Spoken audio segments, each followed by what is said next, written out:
We all set, Matt? Everyone up here ready?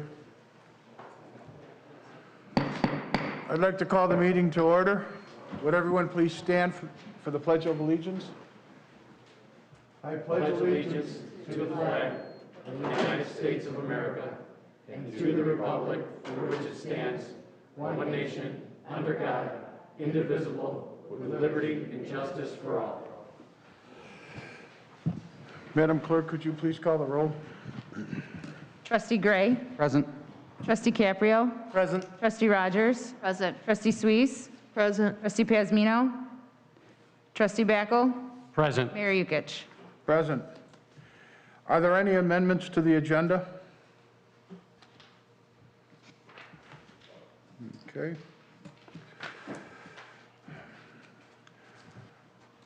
The regular meeting will be in recess for the purposes of conducting a public hearing. Is there a motion to open the public hearing to allow public input on the Village of Homer Glen's proposed property tax levy in the amount of $1.5 million?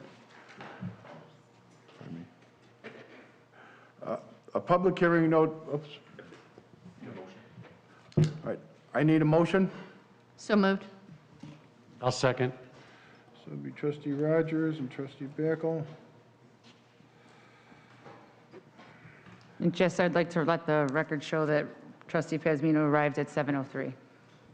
Thank you. A public hearing note.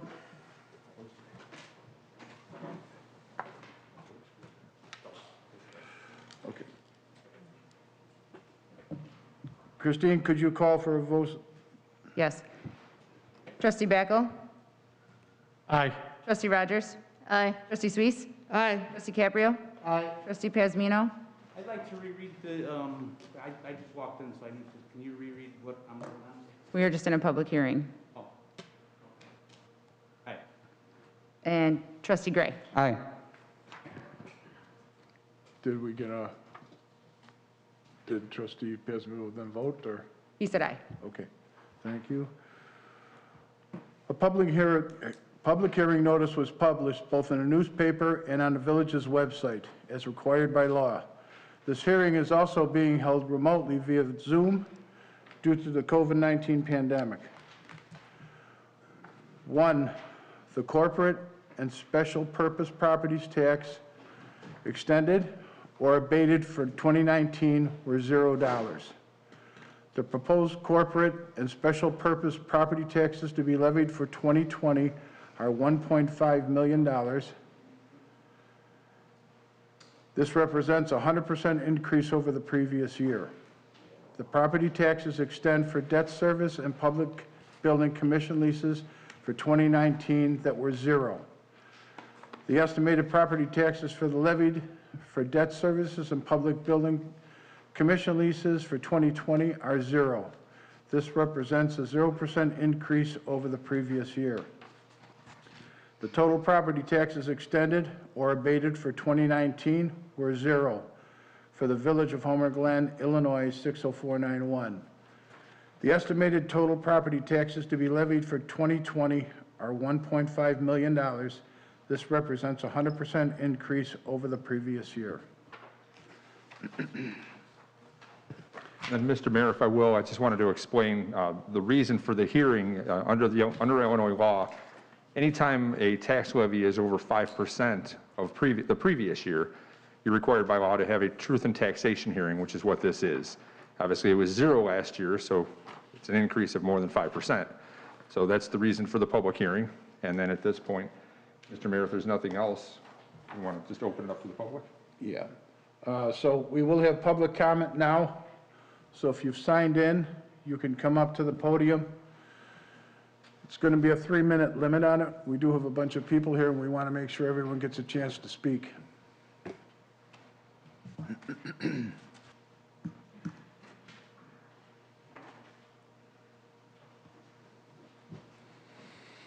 Thank you.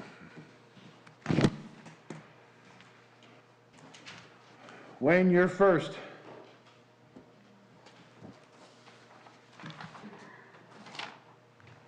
If you could say your name, address, and topic.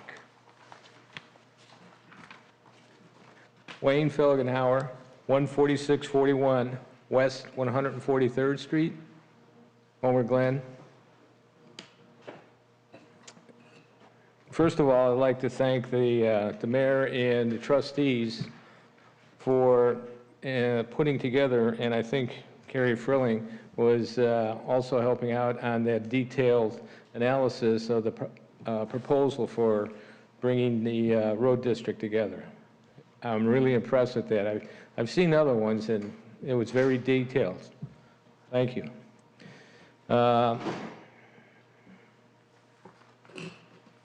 As far as I'm concerned, it's a no-brainer on the village taking over the road district. Earlier, I figured it was a comparison between the village and Homer Township. Homer Township only has one source for income, which is levying taxes, as opposed to the village. They've got four sources. Off the top of my head, if they took over the road, it would be the levying of those taxes, plus, can't remember the other three, but referring back to the detailed analysis. So as far as I was concerned, that was a no-brainer. One thing I'd like to point out to everybody that's here is that a lot of people don't realize that as of September, October, the village is debt-free. So I think that adds a lot of credit to the board. So I don't think they decided to do this lightly. One question I do have, though, is, Mayor, your letter dated on the 4th of this month indicated a $1.5 million fund for the Public Works Department. And I'm sure you're going to elaborate on that later. The other comment I wanted to make was that if we take over the road district, it kind of concerns me that the people that are in the unincorporated area, and I know some of the houses are down on 143rd Street going west. Well, when it came time for incorporation, they said no. So why should we pay for their taxes on the levying of their property? It's a rhetorical question at this point. Thank you. Thank you, Wayne. Next will be Chet Donati.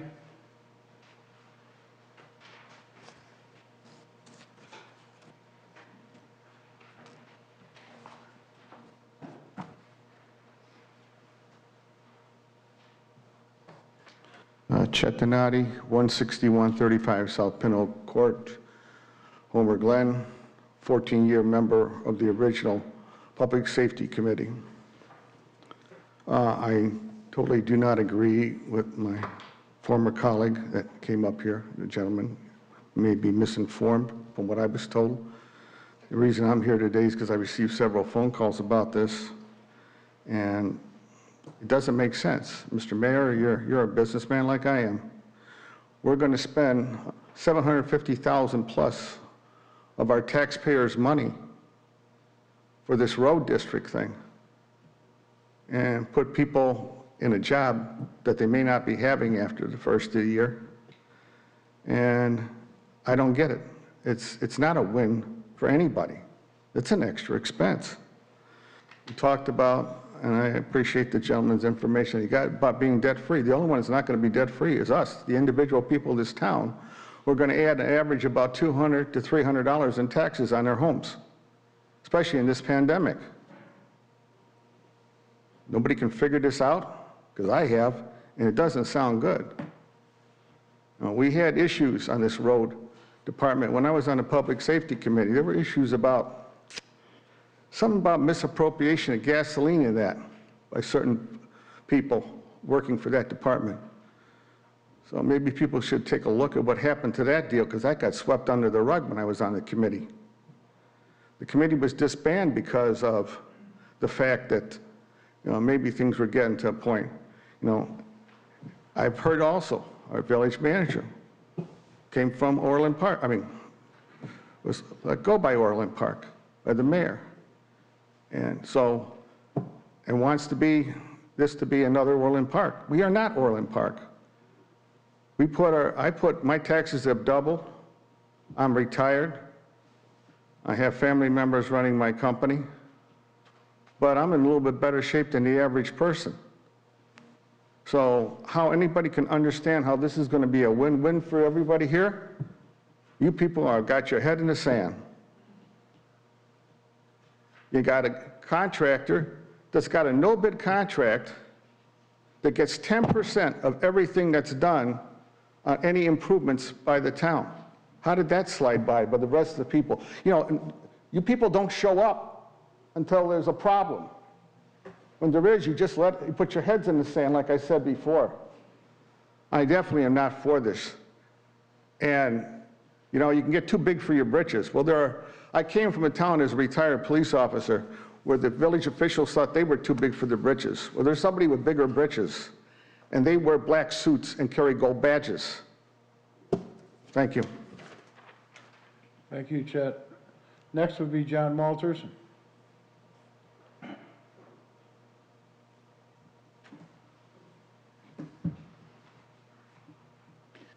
Hi, John Walters, 14729 Dixon Lane.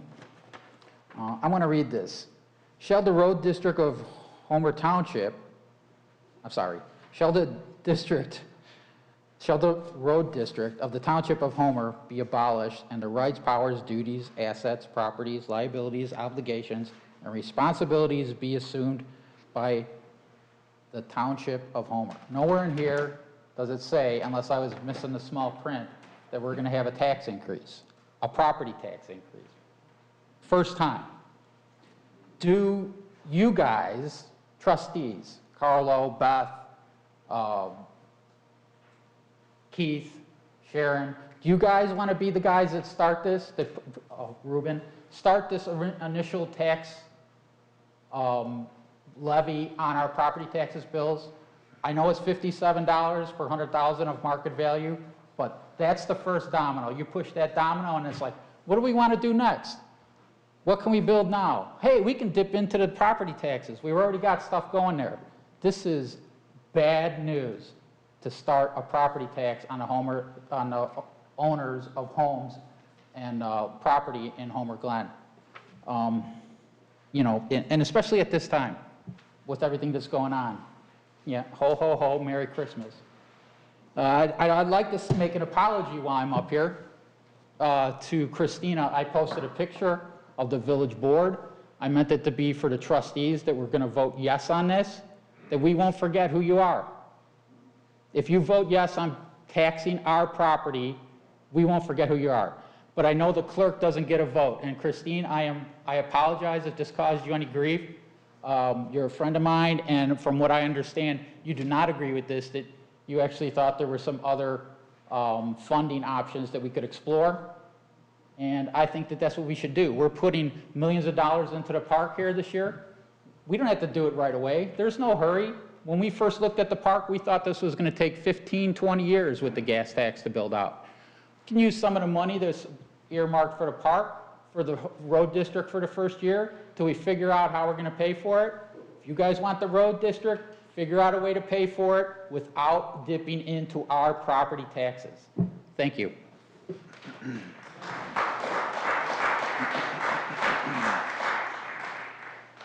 Next would be Sam Gianola.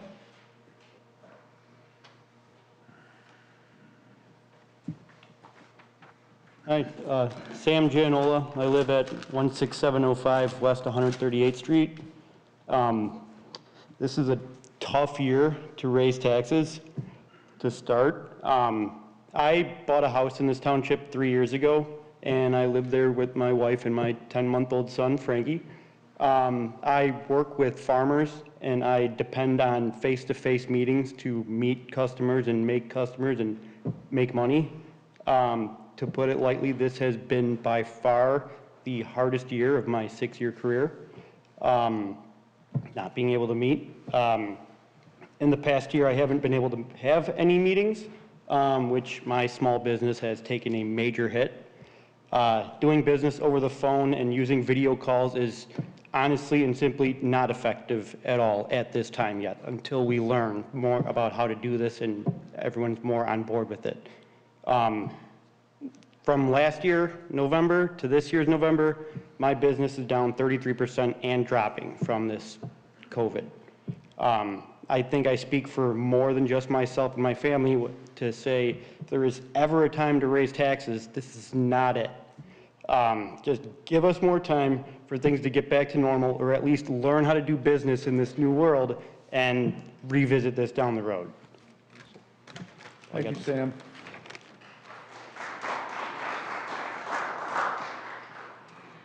Bruce Laha.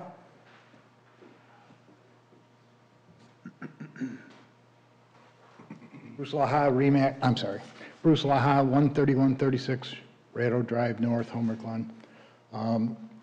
I've tried to find out why we have to pay more for the road district when we can't, why can't we just use the money that's being taxed? I guess it's because we're going to be plowing 18 miles of unincorporated roads for free, and that money's going to be passed on to the taxpayers, the homeowners of Homer Glen, which I don't think is right. I understand you probably cannot tax, you don't have the authority to tax the unincorporated area, but they need the service. So I guess the only thing you can do is cut back your budget, find other ways to pay for it, because we're not going to stand for a property tax. My house, it's $350. I'm sure some of these other people, it's even higher. And there's no reason for us to pay more taxes for the same service we're getting. So look for other ways to find out how to pay for this tax or this road district. Or like they said, put it on hold. I understand the man's wanting to retire, and we need the roads plowed, and they've done a great job, and we want it to continue that way. We don't want the township to have it, because you know what a disaster that's going to be. But we need to find another way to pay for it rather than taxing the homeowners. Thank you. Thank you, Bruce.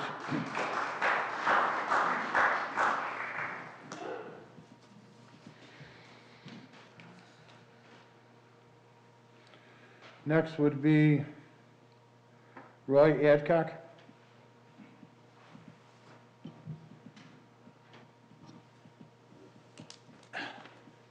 Roy Adcock, 16356 West 146th in Lockport. It's kind of an interesting scenario I find myself in. I'm in one of the unincorporated areas here, so it's a kind of a interesting scenario here. We're on the opposite side of everybody here. We're one of the unincorporated, so you're going to get a different point of view. We're sitting over there for all these years while Homer Glen was on a contract, paying just a straight flat contract. You guys paid your property tax, you had a contract. You just had to pay for it, whatever it cost to do your street plowing, maintenance. We had to pay the property taxes to make sure we were buying all the new equipment. You say, well, the last time I was here, somebody said, well, we paid for these roads. Some of you people just moved in here. So we have to look at all of that. Everybody has an excuse of who paid for what. We don't need to go down that road. We need to come up with a figure. Let's all work together on this. I don't want to be sitting here arguing about, oh, I paid for this truck, you paid for that truck. For what? We're not here for that. That's childish games. I have more important questions to ask. I see looking through the minutes online, you guys have been working on this, you've been paying for some legal bills. Been trying to get to the bottom of this is how long has this been going on? Because I go to the township meetings, we just found out about this not that long ago, just a couple months ago for this. So if somebody could at least please inform us, how long has anybody at Homer Glen been in conversations with Mike DeVito from the Homer Township Road District? Has this been going on? Was this going on for years in communications? You know, we got people coming from Homer Glen, going to the Homer Township meetings, going, put a cap on it. Don't spend so much money on lawyers for Homer Township. They want a cap. They don't want them to spend a lot of money. Is there a cap that Homer Glen put on for their township money? You guys put a cap, you can't spend more than $5,000 on lawyers? What has your bills been spending? So you're coming over there saying, don't do this, but you guys are over here spending all this money on lawyers. We don't even know how long you guys have been meeting. Is there records of all these meetings you guys have been doing with our road commissioner? We don't know this. We just found out about this. So in the spirit of transparency, just let us know. How long have you guys been meeting with Mike DeVivo, whether separately in meetings? Was it any of the trustees? Was it the mayor? We'd like an answer. It's just that simple. I mean, and then finally, is there any way that we're going to say, the last time I was here, you said, don't worry, it'll all be the same. Our roads get plowed right away. And I hear them say, well, we shouldn't have to plow the unincorporated. Wait a minute, what happened? We were supposed to all be treated the same. And already I'm hearing from your residents going, we don't want to plow the unincorporated areas. That wasn't part of the deal. So what's supposed to happen to all of this? Doesn't sound too friendly to me coming from your own residents now. That ain't the way this was supposed to work. So, you know, if that's the way it's going to be, I'm all in favor. That's why when you was at that meeting and you was asking Homer Township supervisor, are you going to proceed with legal matters? After coming to this meeting, I see why our supervisor wants to proceed with legal matters.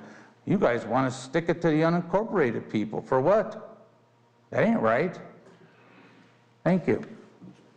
You're welcome. Stephen Wood.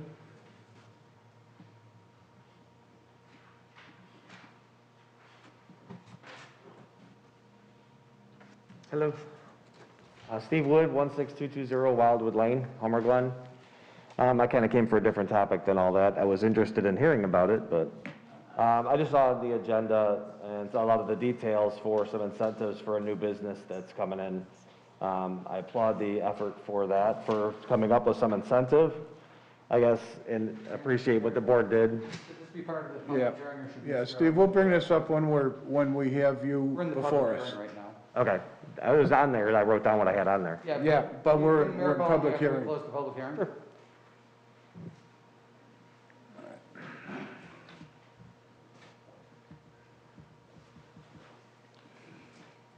Okay, good. Casimir Nupal?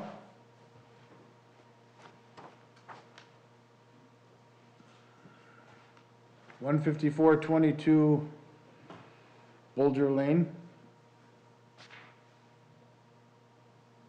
Nope.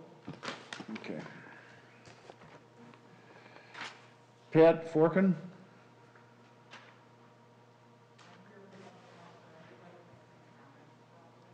She's here for something else. But she said she would like to make some comment. Hi, I'm Patricia Forkin, 13711 West 159th Street.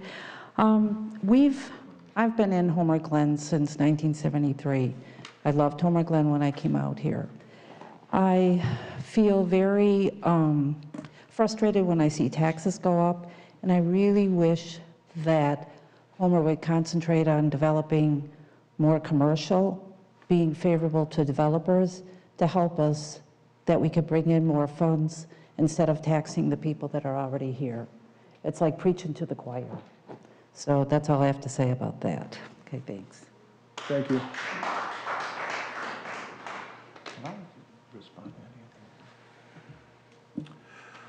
Okay. Is there a motion to close? People on, Matt, who's on line and who would like to ask a question? Nobody has wanted to address the board. I do have a written comment that I can read as a public hearing. Okay.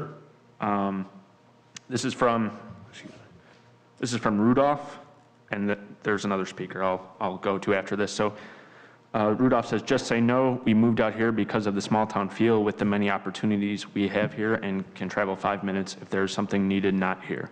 If you tax us more and try to grow the town at the pace you plan, our forever home will be no more.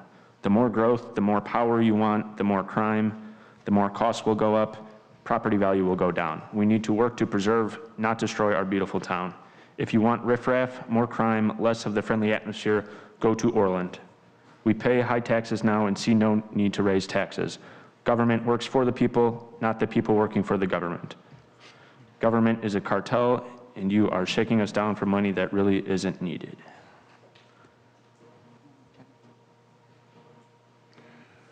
Okay. And then there's one other resident.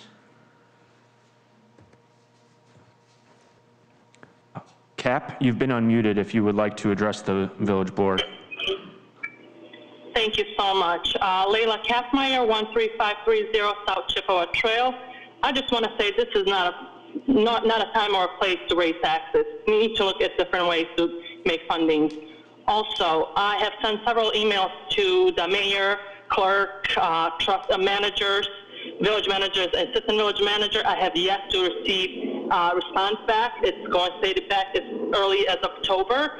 So I'll just let the mayor and everybody else know that I will be calling starting tomorrow every day until I get a phone call back. Thank you. Absolutely fine.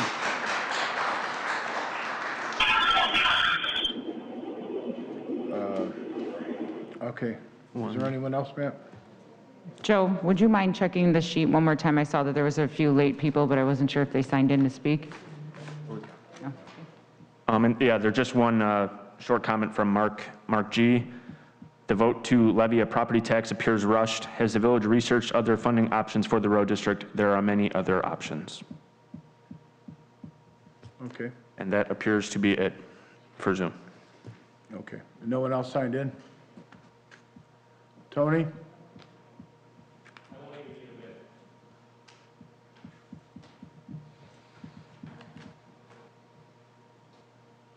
Everyone that's complaining about the taxes going up, I hope they're all going to show up to the next Lockport Township High School board meeting and complain about those taxes going up. This road district coming here will be an asset to the village in the long run. So the little bit extra money it'll cost for 1 year is worth it in the long run. Thank you. Thank you, Tony. Okay, is there a motion to close? There's somebody else. Come on.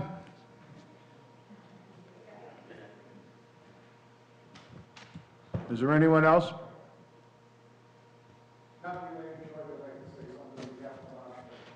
Okay. John Moscato, 12302 Lakeview Trail, Homer Glen. One of the other gentlemen brought up the question, and can you answer it? How long have the negotiations been going on about this highway district? Just ballpark, 6 months, a year, 2 years? Okay.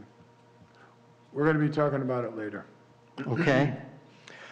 Have you examined, and can you mention how have other towns handled the unincorporated areas when they reach this point? Well, we're back to, we'll discuss it when we're bringing that before it. Okay. I have a list here, and I was just wondering, because I should know this, everyone should know it, but we don't. How are the exemptions? What is the information for your property on exemptions?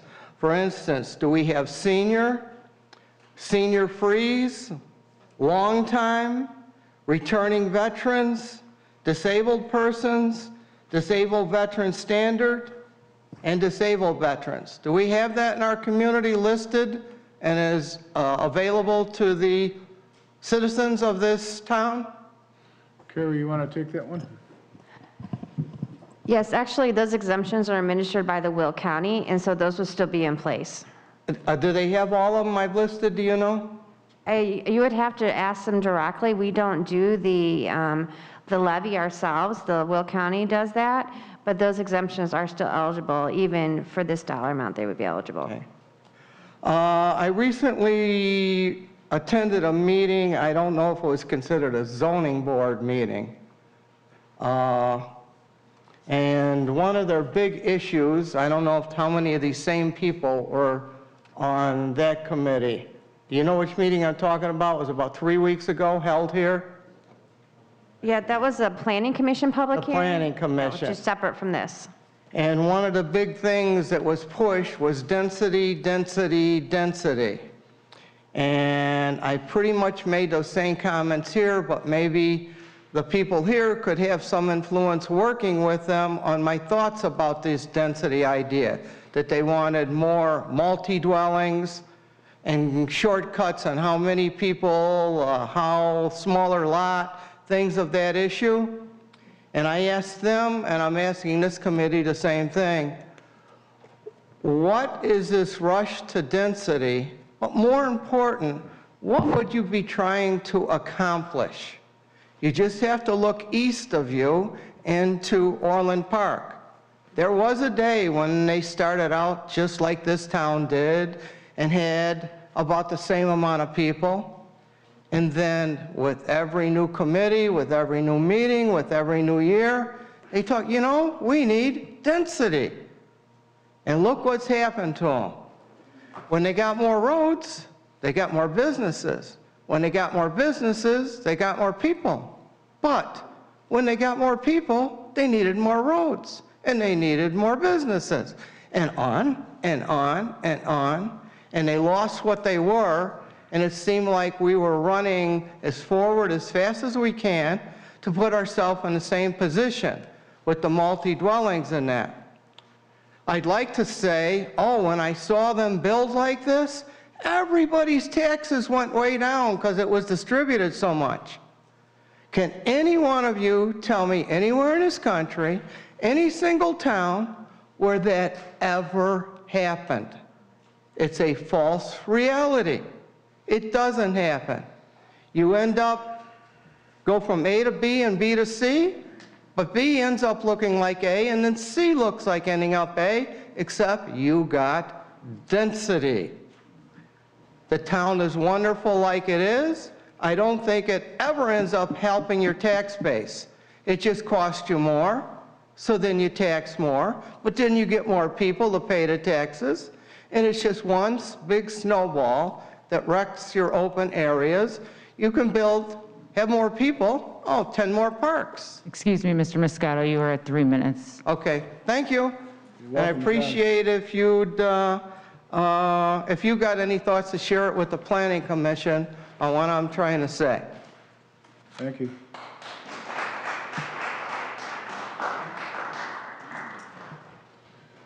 Gentleman in the back, you with your hand up? Oh, Chet.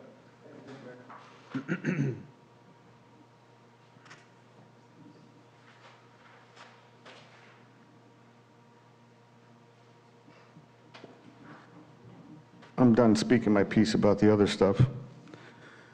This happens to be about a gentleman who passed away, was buried this week, Robert Schmidt, a while ago. Served on the Public Safety Committee with me for 14 years. And if you looked in the crowd, at every board meeting, there was Bob Schmidt. Every committee meeting, there was Bob Schmidt. If you didn't know what the things were about, you know that yourself, Mr. Mayor. One time you had to ask Bob what was going on. He got in his little book. He could tell you exactly what happened from the meeting before, what the meeting was 2 years before. He had better bookkeeping records than the clerk. And all I ask is that we think about him and his family and their loss.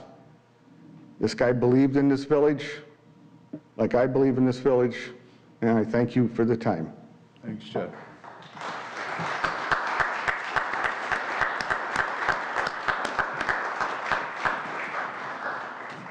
Okay, is there a motion to close the public hearing on the Village of Glen's proposed property tax levy in the amount of $1.5 million? I so motion. Trustee Backel? Trustee Caprio?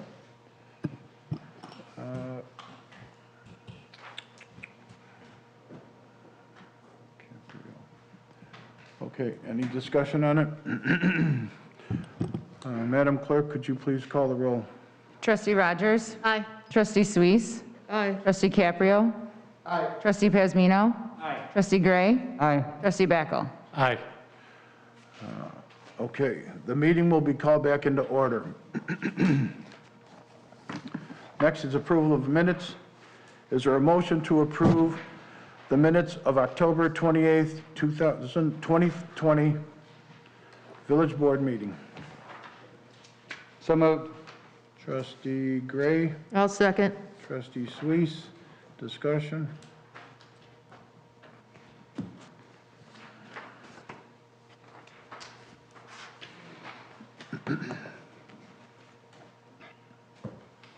Just want to make sure. Any questions, any concerns? Okay. All in favor? Aye. Aye. All opposed? Ayes have it, motion carries. Next, is there a motion to approve the minutes of November 11th, 2020 Village Board meeting? I so move. Trustee Suisse, Second. trustee Pazmino? Mm-hmm. Okay. Any discussion? All in favor? Aye. All opposed? Ayes have it, motion carries. Reports and communications from the mayor and other officers. I am sad to report that we have lost some very good people in the last few weeks. Bob Schmidt, one of the founding fathers, has died. He truly loved this village and wanted nothing but the very best for Homer Glen. He gave countless hours of his time to our community, and we offer our sincerest sympathies to his family. Bob was a great man. I would also like to offer my sympathies to the former trustee, Brian Berrien, who lost his father recently as well. We know how close Brian's family is, and we are sending him and his mother our prayers. And Carlo, we also want to share how sorry we are about the loss of your father last week. Your father was larger than life, and I can't imagine how difficult it is for you and your family right now, especially with holidays upon us. If there is anything that we can do to lighten your load, we stand ready to help. Next, on brighter news, this past weekend, Christmas came to Homer Glen. Santa rode his merry sleigh with his helpers through the village to bring a little cheer to everyone. Afterwards, he lit up Heritage Park, which is absolutely beautiful time of year. All the snowmen are waiting for visitors to come and see them. I want to thank our residents who participated in these important positive events. I sincerely want to thank staff who are the elves behind the scenes during the work and getting everything ready for all of us. And while I was unable to participate this year in the parade, I also want to thank Beth, Ruben, Carlo, Brock for participating in the parade, bringing joy to so many of the residents. I hear the Grinch was also a hit and that everyone loved the snowballs and candy that were thrown out. It truly takes a village to do these events, and what a great way to end 2020. Lastly, please get out and shop local. Our mom and pop small businesses need your support.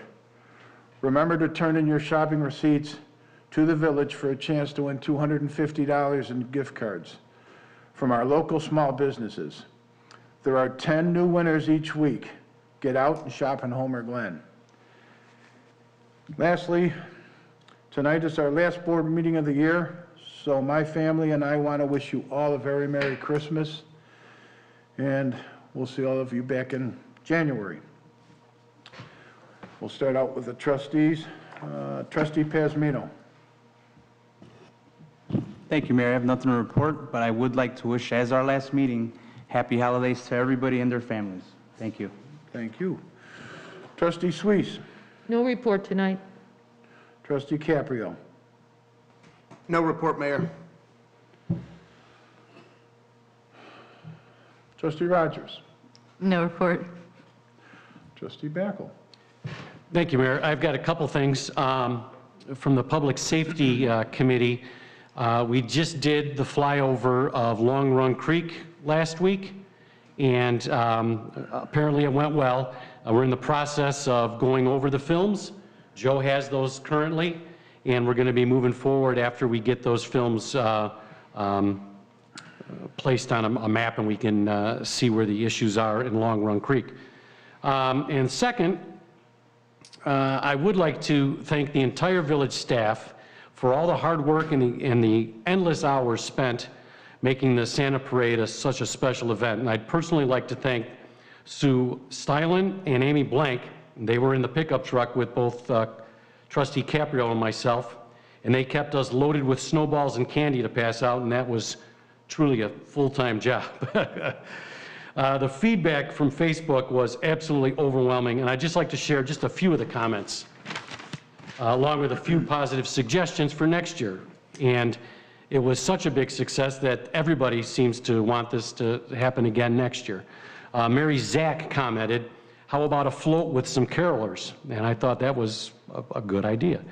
Kathy O said, "I say next year we add decorated cars too, and also a great idea."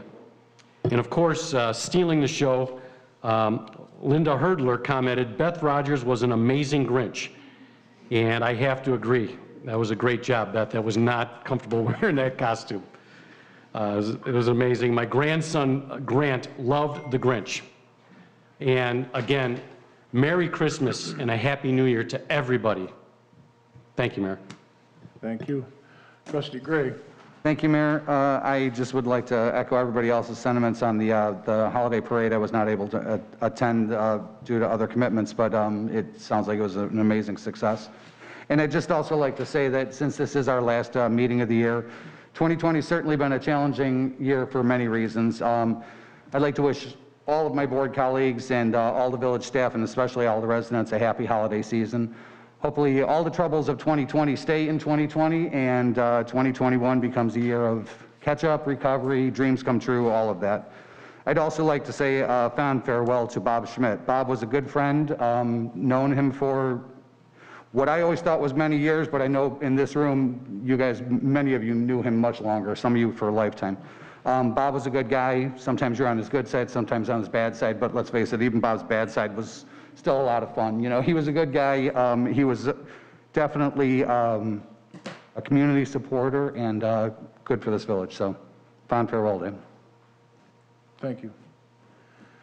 Are there any papers for public comment tonight? Nothing?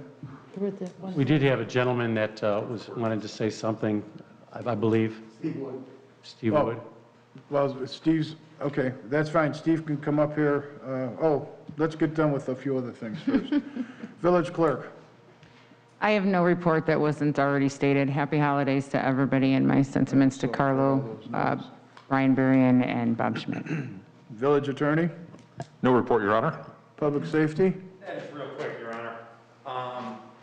Just want to first thank this community. We love being a part of this community. It was awesome being part of that Santa parade and doing stuff outside of police work. We love being arm in arm with you. 2020 has been a rough year for everybody, and we just want to thank the board, the village staff, and especially the residents for standing with us through some difficult days. So thank you for that. And echoing the sentiments about Bob Schmidt, may he rest in peace. He'll be missed. Thank you, Your Honor. Thank you, Lieutenant. Village Manager? No report, Mr. Mayor. Okay. Now, there is no listing for public comment? Okay, well, that was more for the other. Okay. He's going to talk when we're talking about his bit. So, Steve, we'll get you up here as soon as your papers come up. This is a consent agenda. All matters listed under the consent agenda are considered routine by the village board and will be enacted by one motion. Is there a motion to approve the following items? I need to say. 1, the accounts payable for the period of November 13th, 2020 through December 10th, 2020 in the amount of $612,002.70. 2, the 2021 meeting calendar for the Village Board, Planning Commission, Committees, Emergency Management Agency. 3. Mayor, can I just say something quick here? Sure. On item number 2, consideration for approval for 2021 meeting calendar for the Public Safety Board. We had discussed this amongst the members of the board, and we'd like to adjust that time from 6:30 PM until starting at 6 PM instead. 6:30 to what? That's 6 PM. That is reflected in the Is it reflected in? I didn't see that. All I saw was up here, it said 6:30. So, okay, as long as it was taken care of, that's fine. Okay. All right.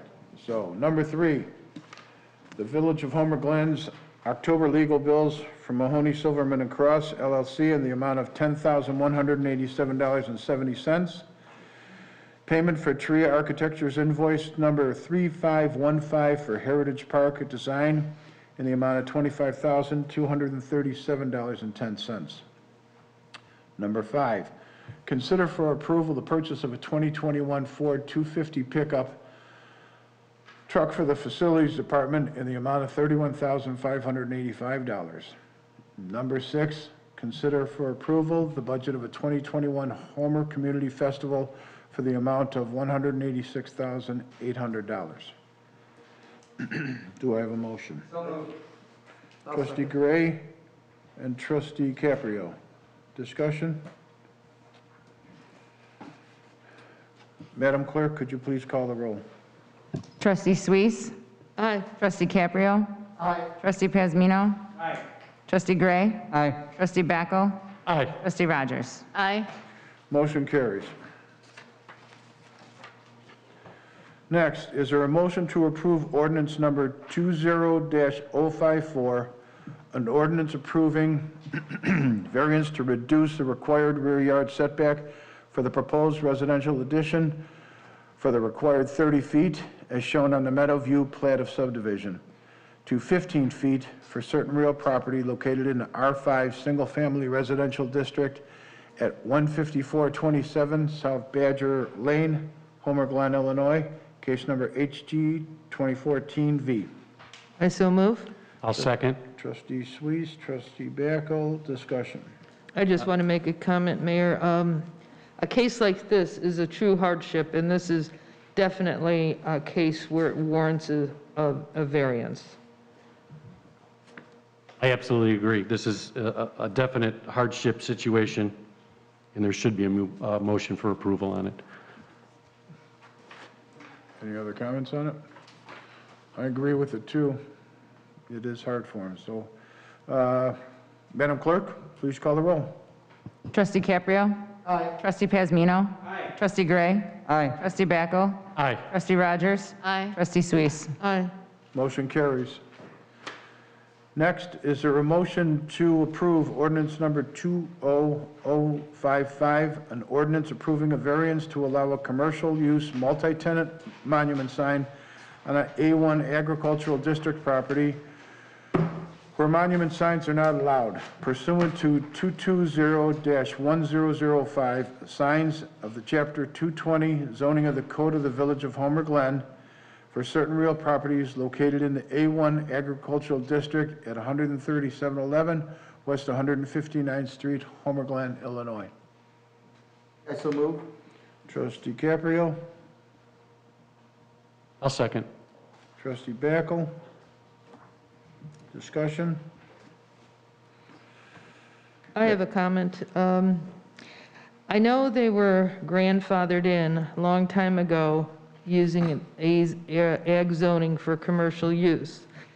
But my feeling is that now that they want to enhance the commercial use, but still benefit from the ag property, I'm not in favor of that. Okay. Is there any other discussion or comments? I'd like to comment on Trustee Suisse's comment. I kind of felt the same way, but then I was able to, I think that if this were an expansion of that piece of property, then I would feel the way you do, and I would probably be in the same position. But considering it's just, it is, I saw the comments that they made at the Planning Commission, and you cannot see this piece of property at all. And for right now, they do have a kind of commercial frontage use going on there. And if they tried to expand that piece of property, I would fully agree with what you're saying. But for right now, the only thing that's changing on that property is, because right now I think it's just like a small Cape Cod house, if I remember correctly. If they decided that they wanted to take that down and make it something different, I would absolutely agree with you, Trustee Suisse, in saying that we need to bring that whole piece of property probably into alignment with what we see for the 159th Street corridor. Well, and then, well, what good is that sign? Because on page 9, where it has the draft minutes from the November 5 Plan Commission, the sign would be out of the clear vision area from a road standpoint. So why bother? That's in the second paragraph, almost the last line. Then it says that concludes Melissa King's presentation. I think that means in the kind of triangle when you're pulling out of that piece of property. You know, that kind of triangle you'd be if you were stopped trying to turn onto it. And somebody from staff possibly help me here. Yeah, sure. It's actually on the photo survey attachment to you. So the 25-foot triangle and the 5-4 visibility at the corner. So it's actually showing the triangle. So it's that clear vision triangle that shows. So when you're sitting at 159th Street waiting to make a right-hand turn, there's a triangle that's made between you, the curb, and the front of your car, I think, essentially. And it's saying that it doesn't block that. I'm just saying we should make this zoning correct then. If they're using it as a commercial, enterprise here, then it should be switched to a commercial zoning. Yeah, I agree with Sharon. I don't know why a single Cape Cod house needs a multi-tenant sign if they don't intend for it to change to commercial. I agree with Sharon. They're benefiting from agricultural taxes, but yet get to advertise multi-tenant. And save on agricultural tax. I can't hear you. BJ, is your mic on? It's not working.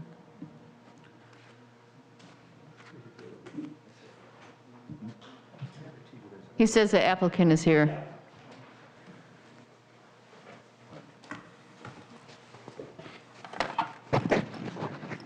Carl, check yours.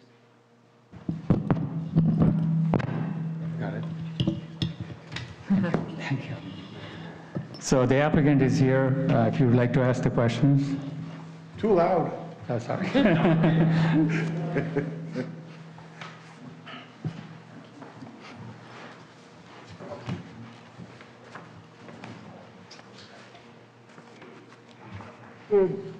Did you want to ask me questions?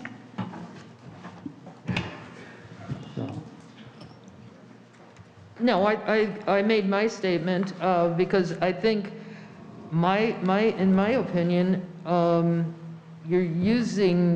you were grandfathered in when everything stays the same. You get the benefit of ag zoning for your taxes. Not really.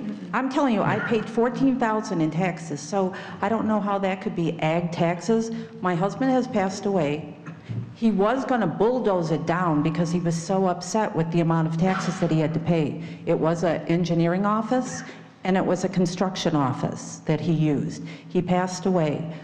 I decided that it was an eyesore and that I decided to improve it. I didn't want to tear it down. Financially, it's been very, very difficult for me, and I would like to sell it, but we still use it as a construction, and I don't do the engineering anymore, but we still use that building. I spent a lot of money on rehabbing the whole outside, redoing the garage that probably was like ready to collapse, but I don't see that, like I said, I've been in this village since 1973. We own the property, I own the property across the street at 159th and Parker. And I have no intentions of expanding that or that, to even use it as commercial. We've always used it as an office. It would continue to be an office. And I didn't want to make it multi-tenant.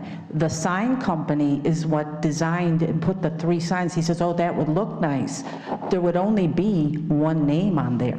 And really, it was Celtic Development and Construction, and then my husband's engineering office was Land Tech Engineering. So as far as like benefiting from commercial, you know, I told my husband when he was alive, I said, you know, we should probably have a sign up there because everybody would come into our property thinking that we were BI rental, and we're not.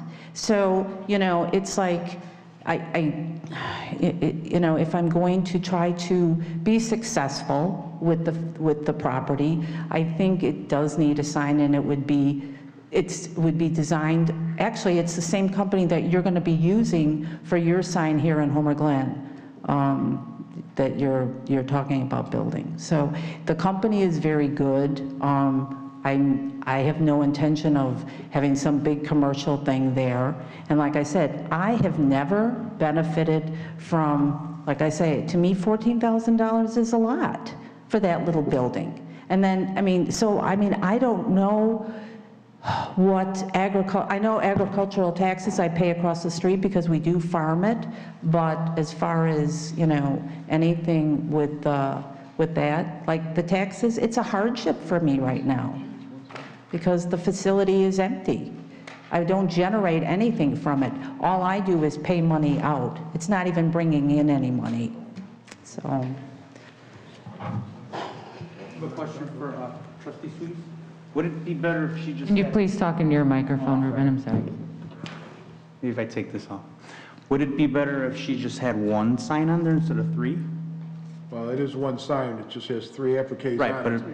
but if she had only one slot, are the 3 slots necessary? Do you No, have we don't need them. No, we don't need 3 slots deal on there. breaker? That would just be It one. says monument signs are not allowed. Oh, It's on the ordinance. It's the monument So sign. that's why she's here for a variance. So VJ, what kind of improvements could be done to this property before it would have to come back to us? Like, could Ms. Forcan said that you were talking about possibly selling the property? If the next owner came along and did want to either expand or add on, would we have the opportunity to make it a priority that they change the zoning on the property? Sure, once they change the use and intensity from office to like commercial type, yeah, definitely there'll be opportunity to redevelop, and the whole rezoning could be done at that point. Okay. Doesn't sound like, based on what she's saying, that she's being taxed at ag either. I mean, 14,000 for that thing, Do you know how many acres that is? that can't be ag. 1 acre, yeah. Yeah, then she's not being taxed as ag. I wish I was, you know, but I'm not. Even though it says A2, which I thought, why would they even seriously, why would you have a zoning like that when you're still taxed as a regular business? Christine, do you have an idea of what the ag is per acre? I was just doing the math in my head for that 1 acre, but it is on 159th Street, and... But it would still be ag. I do have to say for 14,000 for 1 acre for ag is very high. I don't think it's ag. Actually, when they do the assessments, usually it's based on the use, not the zone. Right, and that's... So you're using it as commercial, it's going to be assessed as commercial. It doesn't matter what the underlying zoning district is, it's always going to be assessed based on the use. So it sounds like she's paying her fair share of taxes on that. Okay. That is correct. I agree.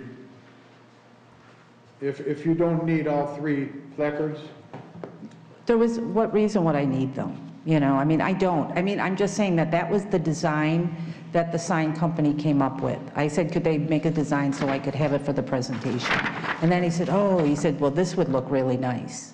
But there would you couldn't even put in 3 business. Right, that was kind of leading toward the comments that I had about future use or expanded use of the piece of property, is the fact that you're showing 3 divisions on the sign, because technically now our code, I believe, goes up to 6 divisions on a monument sign. So, but there's no way you could shoehorn 3 or even 6 into that small building. So I want to make sure that if we go forward and we put the sign there, and then there's an expanded use of the piece of property, that then the village, can start to push to bring this into the proper zoning. And again, it sounds like you're already being taxed as commercial anyhow, but, we have land use plans and maps and things that show that we'd like that to be in the commercial bank. So it would be nice to get that to that point as well. That was my point, so. Okay. I'm sorry, did you say it was 1 acre? Yes, I believe it's 1 acre. I think the survey is on there. I believe that we sent a survey. Yeah. Yeah. It's 1 acre. Yeah. Okay. That's a lot of I just money want to for make sure. a little shed on it. It's on ag. Yeah, it is 42,578 square feet, like 0.98 acres.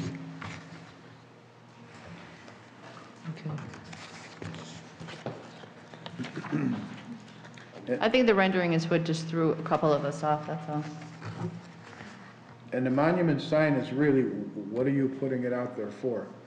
If you're not Just- running a business out of it? Well, I have Celtic. I would like to put Celtic there, and I just thought that it would be a good thing, I mean, to have that name. But I still use the property, and I started back the construction company. I'm going to be building a house in Orland. We do have a subdivision in Orland Park called Old Mill, and I'm going to be completing that. I'm going to be building in Bronzeville a condo. So I need to, I had to think about it a long time because I didn't know if I wanted to do this after my husband died, So I decided it, during COVID. It was kind of like, I said, well, I think I'm going to do this. I'm going to finish up his projects.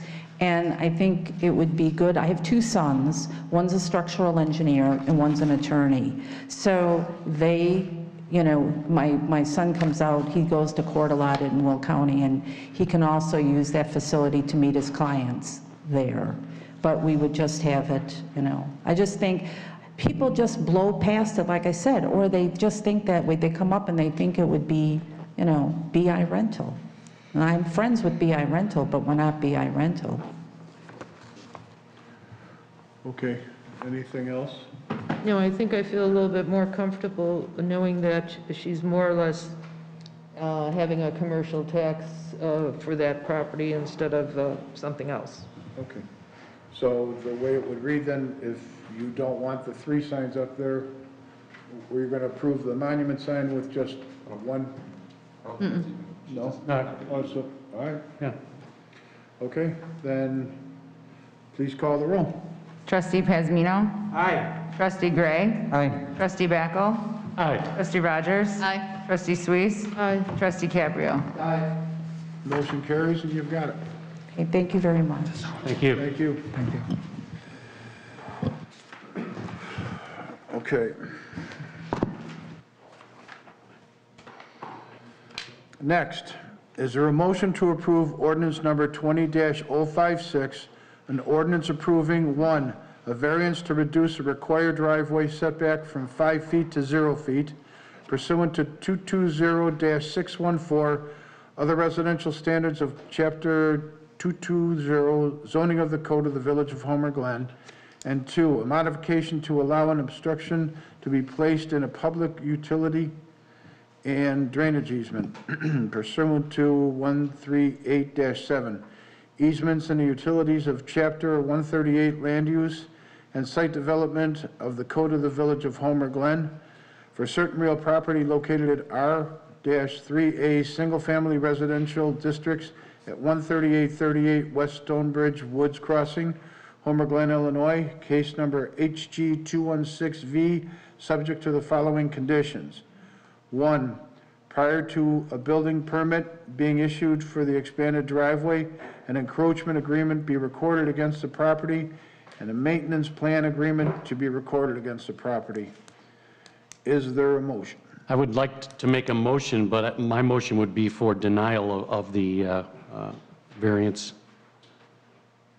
I'll second that. Okay, so it's Backel and Suisse. Discussion? I honestly, I don't know if there's any remedy for this situation. I spoke with the Planning Commission, and I've been over this a number of times. They voted 7-0 for a recommended denial. The situation is such that even if they really can't put it, I'm sure VJ can speak to this, they really can't put anything alongside, to the back side of that to get to a 0 feet on the property because of drainage issues. And even if they were to put something there, a car backing out or a vehicle backing out of that garage, behind the rear tires are going to be over the top of the neighbor's property. And that's just a safety hazard. I honestly don't know how this property was built where it was. Something I think was missed. But that's a discussion for another time. But I can't see how this can be remedied. I was honestly surprised it made it to the agenda because it was always my understanding that the HOA supersedes the village. Right. So if the HOA, if it's against the HOA and the HOA voted against it, how it made it this far? It's almost like apples and oranges. I think that they were also looking at the village to see what you're going to do. But even if the village approved it, the HOA could say, That's what I'm saying. I mean, it kind of wasted the guy's time because the HOA is saying we're not supporting it. So to come here, the HOA is going to supersede whatever we do anyway, right? Well, no, if the HOA said that they would allow it, right, you still have to approve it then. Okay, but if we approved it and they denied it, the HOA, then it's a no. Correct. And the HOA already denied it. And the planning committee already denied it, and the neighbor next door to them already denied it. And you're looking at different remedies as well, though. With the HOA, it's basically just fines. With you, if you denied it and he did it, you can have it removed. They've got a few properties that are like that, though, in there. And it is very, very, very tight. I agree with you, Brock. I don't know how it got passed in the first place. So, any other discussion? Could I say something on this? Sure. I'm the builder in the home on Phil Hart. And I was issued the permit back in 19. And when I was issued the permit, I put a side load garage in, as you could see. And that gave me 19 foot to pull out. And I knew that I was going to have to do something about it. So what I did was I put in synthetic turf because I knew what your code said, and I wasn't able to put what I thought I was going to do was put a paver and a paver extension, a back out area. I only thought I could do that because there's another house in the community with that, and they've had that since 2018. Subsequent to me finding out later that apparently that wasn't approved by you people or your staff. I found the synthetic turf, which I looked into deeply. They use it in parks, they use it in pet areas, and they use it at malls. And they use it for children to play on, so that's a soft material. So that's why I use that. What I was going to ask you tonight, I originally, when I was at the Plan Commission, I was proposing 5 foot by 35 feet. That's about 157 square feet of material. I went out there since then and thought I could live with 66 square feet. Just a small back out area, 20 feet by 3 feet. To make this work for somebody, they need a couple more feet pulling out of their garage and then pulling forward to the street. So that's why I'm here tonight. I wanted to shrink that area. I only want to put it in place of the 2-car garage area, or even smaller than the 2-car garage area, 3/4 of the 2-car garage area, not in a single car. Because what I found, the homes I built out there, the people buying my homes are ranch homes, and they use the single car for storage. They don't put cars in there. So if I could use that portion of the 2-car, at least it would provide a potential homeowner to move out and then move forward without pulling on the side. So that's the reason for my proposal to coming to you. Honestly, there was a lot of controversy about the synthetic turf I put in. And it was because they said I didn't have any approval. Honestly, I didn't think I needed an approval. After viewing the ordinance, it looked like grass. Yes, it was going to be green all year round, but it allowed no maintenance, and I thought it was a good solution to your code. Little did I know, people didn't agree with it, and that's why I'm here tonight.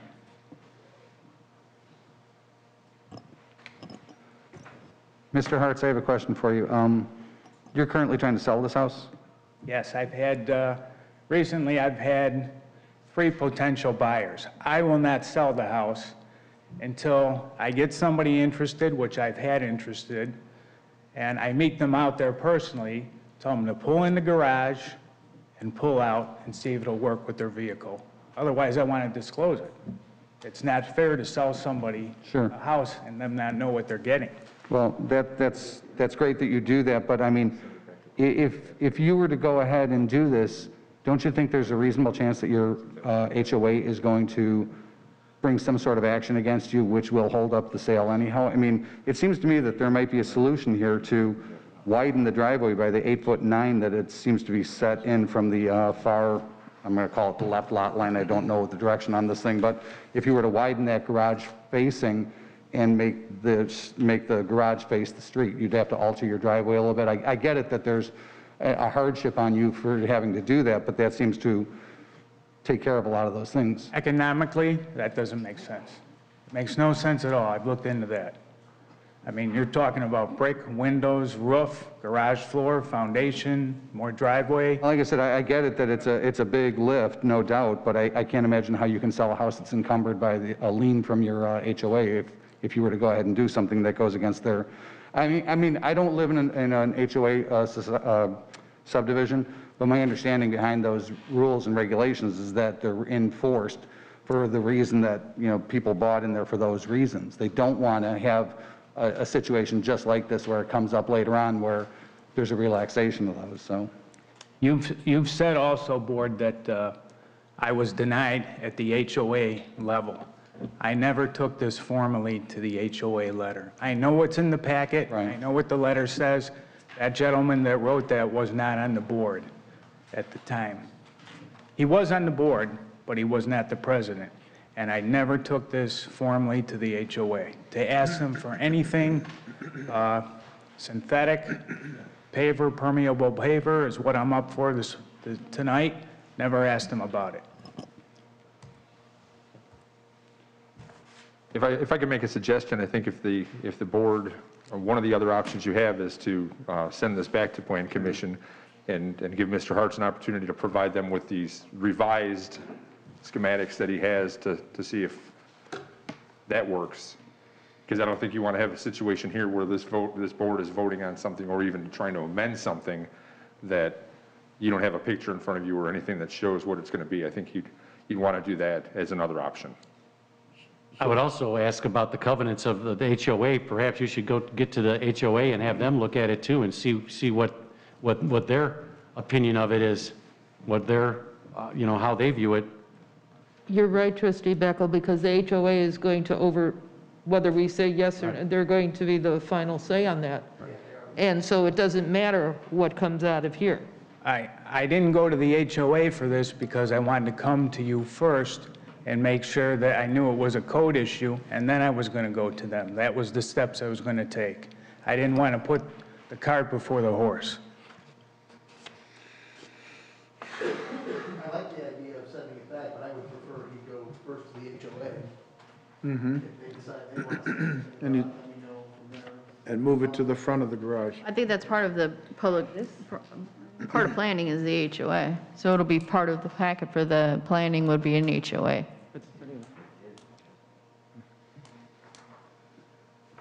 I think if the HOA approves it, it would probably be something that the Planning Commission would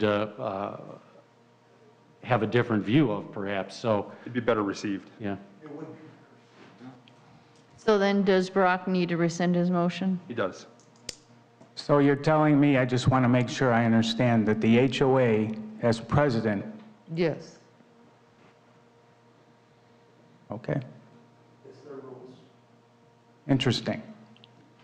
But they could approve it and we could deny it. Right? Yeah, I mean, because that's the problem. they could say, oh, it's all right if you build a castle here, and the village doesn't allow castles. We can't do that because they do it. But they could say, it's the other way around. It's the whole reason for having covenants and an HOA, so that the people who buy into when they get their title and their title shows their covenants, they're going to say, all right, I'm comfortable buying in Stonebridge because I know nobody's allowed to build a castle. Yep. I think what we're getting at too is just the idea, as I said, it's going to be better received. If the HOA says, hey, we're in support of this, we're okay with it, I think that's going to carry some weight with the Plan Commission and this board.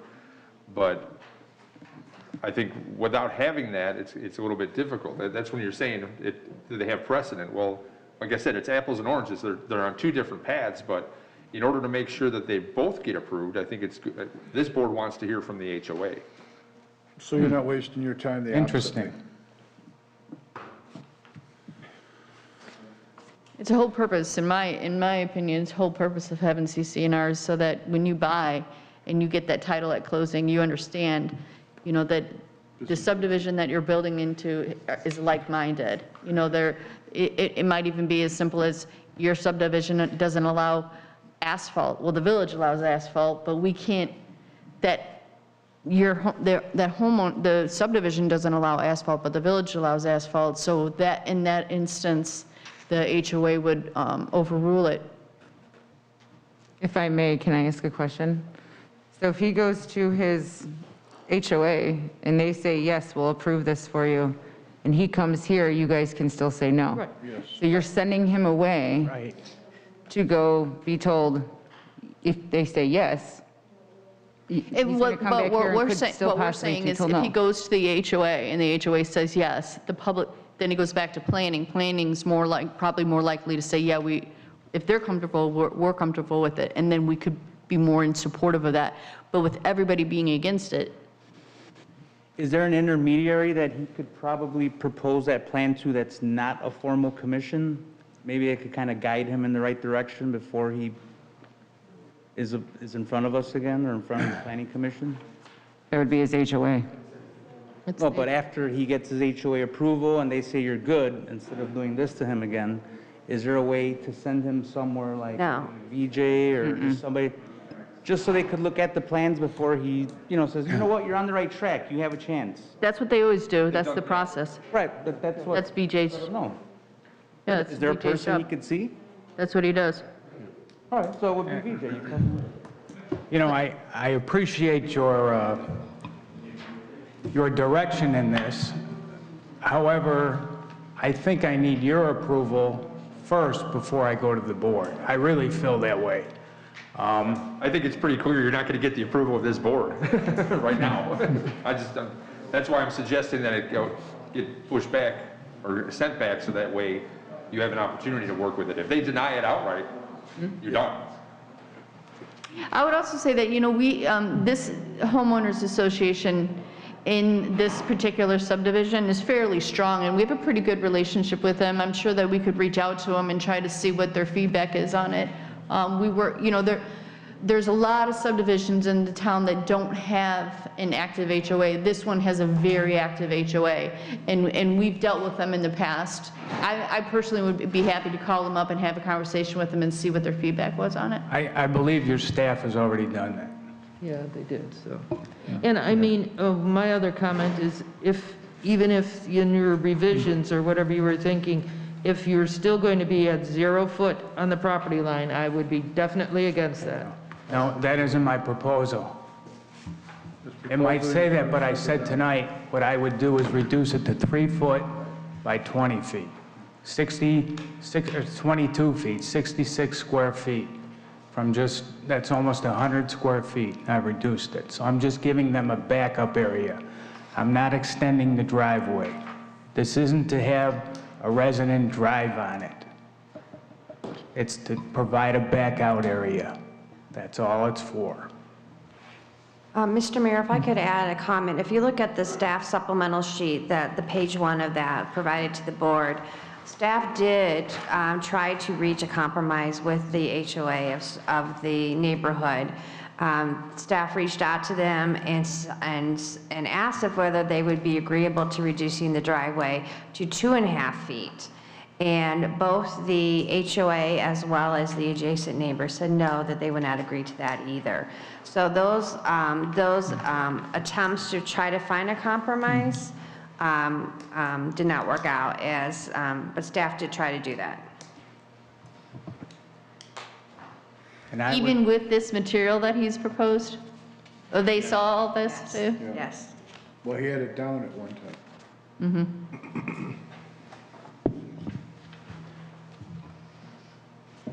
what happens, this gets tabled and he comes back, or what's going on with this? Well, he could, if they've already talked to the HOA Association and they said no, it would be foolish for us to, Waste his time. waste his time going back there. And if this is not gonna, no one's gonna vote for it here because of, I've been over there, so I saw what it is. He could probably get away with a two-seater MG to pull the thing in and out and not have a problem. But anything bigger would be too hard. It's too tight of a turn. I mean, if you want to jockey it 15, 20 times to get it in the garage, you probably could do it, but I'd hate to do it in the winter. The issue is, there is enough room. The issue is, you have to pull out on the side that's there. That's the issue. I've got 5 feet additional off the driveway. I want to give them a back out area, that's it, so that every time they pull out of the driveway, they're not pulling on to the side. They've got an area that's hard there, that they don't have to maintain consistently. That's all I'm looking for. Don't want to extend the driveway at all.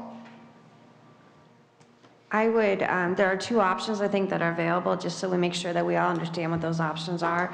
One, obviously, the board can vote on the recommendation of the Planning Commission to deny, which was the motion made by Trustee Backel.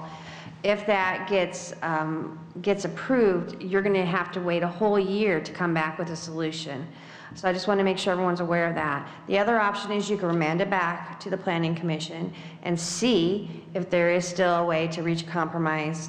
And that way you won't be halfway away for a whole year. Those are really the only 2 options I see as a path forward. But you said the HOA, it's going to be a matter of wasting his time because they said they're not going to change.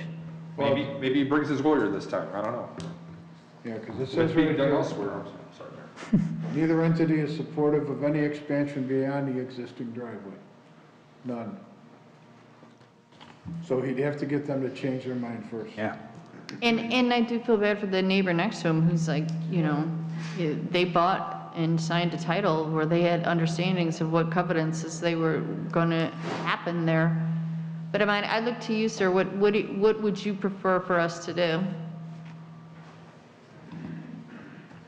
What were the options again? They could take the vote tonight, but if it's not what you desire, then you can't repetition for anything for a year. That's in our code. Or you could have it remanded back to the Planning Commission and try to still work on a compromise. Okay. I'll go to the Planning Commission. I would definitely try to sit down with the HOA with a lawyer and see what they can do. Thank you.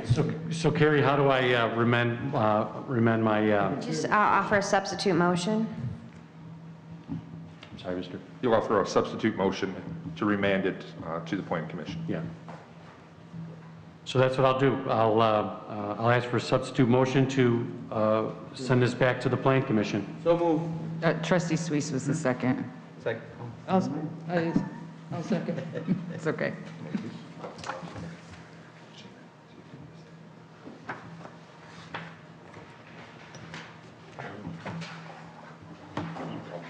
Do we need a vote on that, Mayor? Yes, please. And then, all right, so Sharon, you will agree to the amendment. All right. Then could you please call the roll? Trustee Gray? Aye. Trustee Backel? Aye. Trustee Rogers? Aye. Trustee Suisse? Aye. Trustee Caprio? Aye. Trustee Pazmino? Aye. Okay, motion carries. Next, is there a motion to approve ordinance number 20-057, an ordinance amending 83-68 of the Code of the Village of Homer Glen, increasing the number of Class B liquor licenses issued within the Village of Homer Glen. It is understood that that the number of Class B liquor licenses, restaurant and bar, will increase by 1. So move. Trustee Rogers? I'll second. Trustee Backel? Discussion? The only discussion I have, Mayor, is we've been offering a break to bars and restaurants on their liquor license. Would that apply to this also? No, trustee Backel, there's, in the code, there's already a built-in proration for liquor licenses, so their annual amount is already prorated 50%, so that additional proration would not apply. Okay, that's my only question. That goes into effect because of the date that they've applied for it after November 1st, is that correct? Correct, so after half the year, it's a half fee. Any other questions? Madam Clerk, could you please call the roll? Trustee Backel? Aye. Trustee Rogers? Aye. Trustee Suisse? Aye. Trustee Caprio? Trustee Pazmino? I must abstain due to conflict with the liquor license. Trustee Gray? Aye. Motion carries. Next, is there a motion to approve ordinance number 20-058, an ordinance assigning an available Class B liquor license restaurant and bar to Phoenix Kitchen and Cocktails, Inc., doing business as the Phoenix Kitchen and Cocktails located at 15905 South Bell, Homer Glen, Illinois. Trustee Caprio? I'll second. Trustee Backel? Discussion. Okay, Madam Clerk, could you please call the roll? Trustee Rogers? Aye. Trustee Suisse? Aye. Trustee Caprio? Trustee Pazmino? I must abstain due to conflict with liquor license. Trustee Gray? Aye. Trustee Backel? Aye. Motion carries. Next, is there a motion to approve an economic development incentive for the Phoenix Kitchen and Cocktails, Inc., structured for the village to retain a base of 1% sales tax revenue generated by the former Bonfire Restaurant in the amount of $7,500 each year of the incentive agreement. The rebate of 60% of the 1% sales tax revenue increments above the base with a maximum term of 10 years and a total incentive cap of $125,000, whichever comes first, and to direct the village manager to prepare an incentive agreement for exceptions subject to village attorney review. So moved. Trustee Gray and Carlo? Yes, sir. Okay. Discussion. Mayor, do we want to hear from Mr. Wood first? Yeah, you want to, you can come. If I could please maybe provide an introduction and explain the proposal here, and then Dan Sinise from the restaurant is available tonight. So the owners of the Phoenix Kitchen and Cocktails are preparing to create a new destination restaurant that will draw patrons from Homer Glen and the surrounding area. This will have a positive impact on surrounding existing businesses. Residents have been asking for this type of dining option. The Phoenix owners are requesting sales tax sharing assistance to open their upscale casual concept at the former Bonfire property. They've requested $225,000 through sales tax sharing to address the financial gap associated with bringing the property and its 24-year-old building back to a premier marketable position.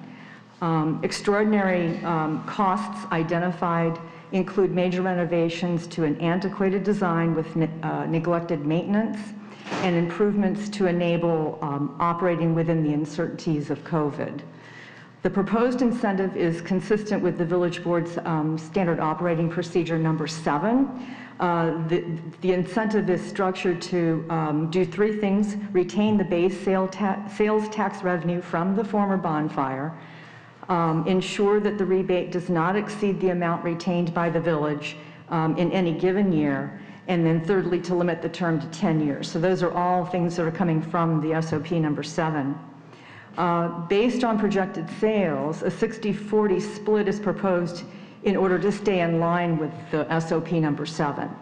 This scenario may actually only rebate a total of about $106,000 over a 10-year agreement.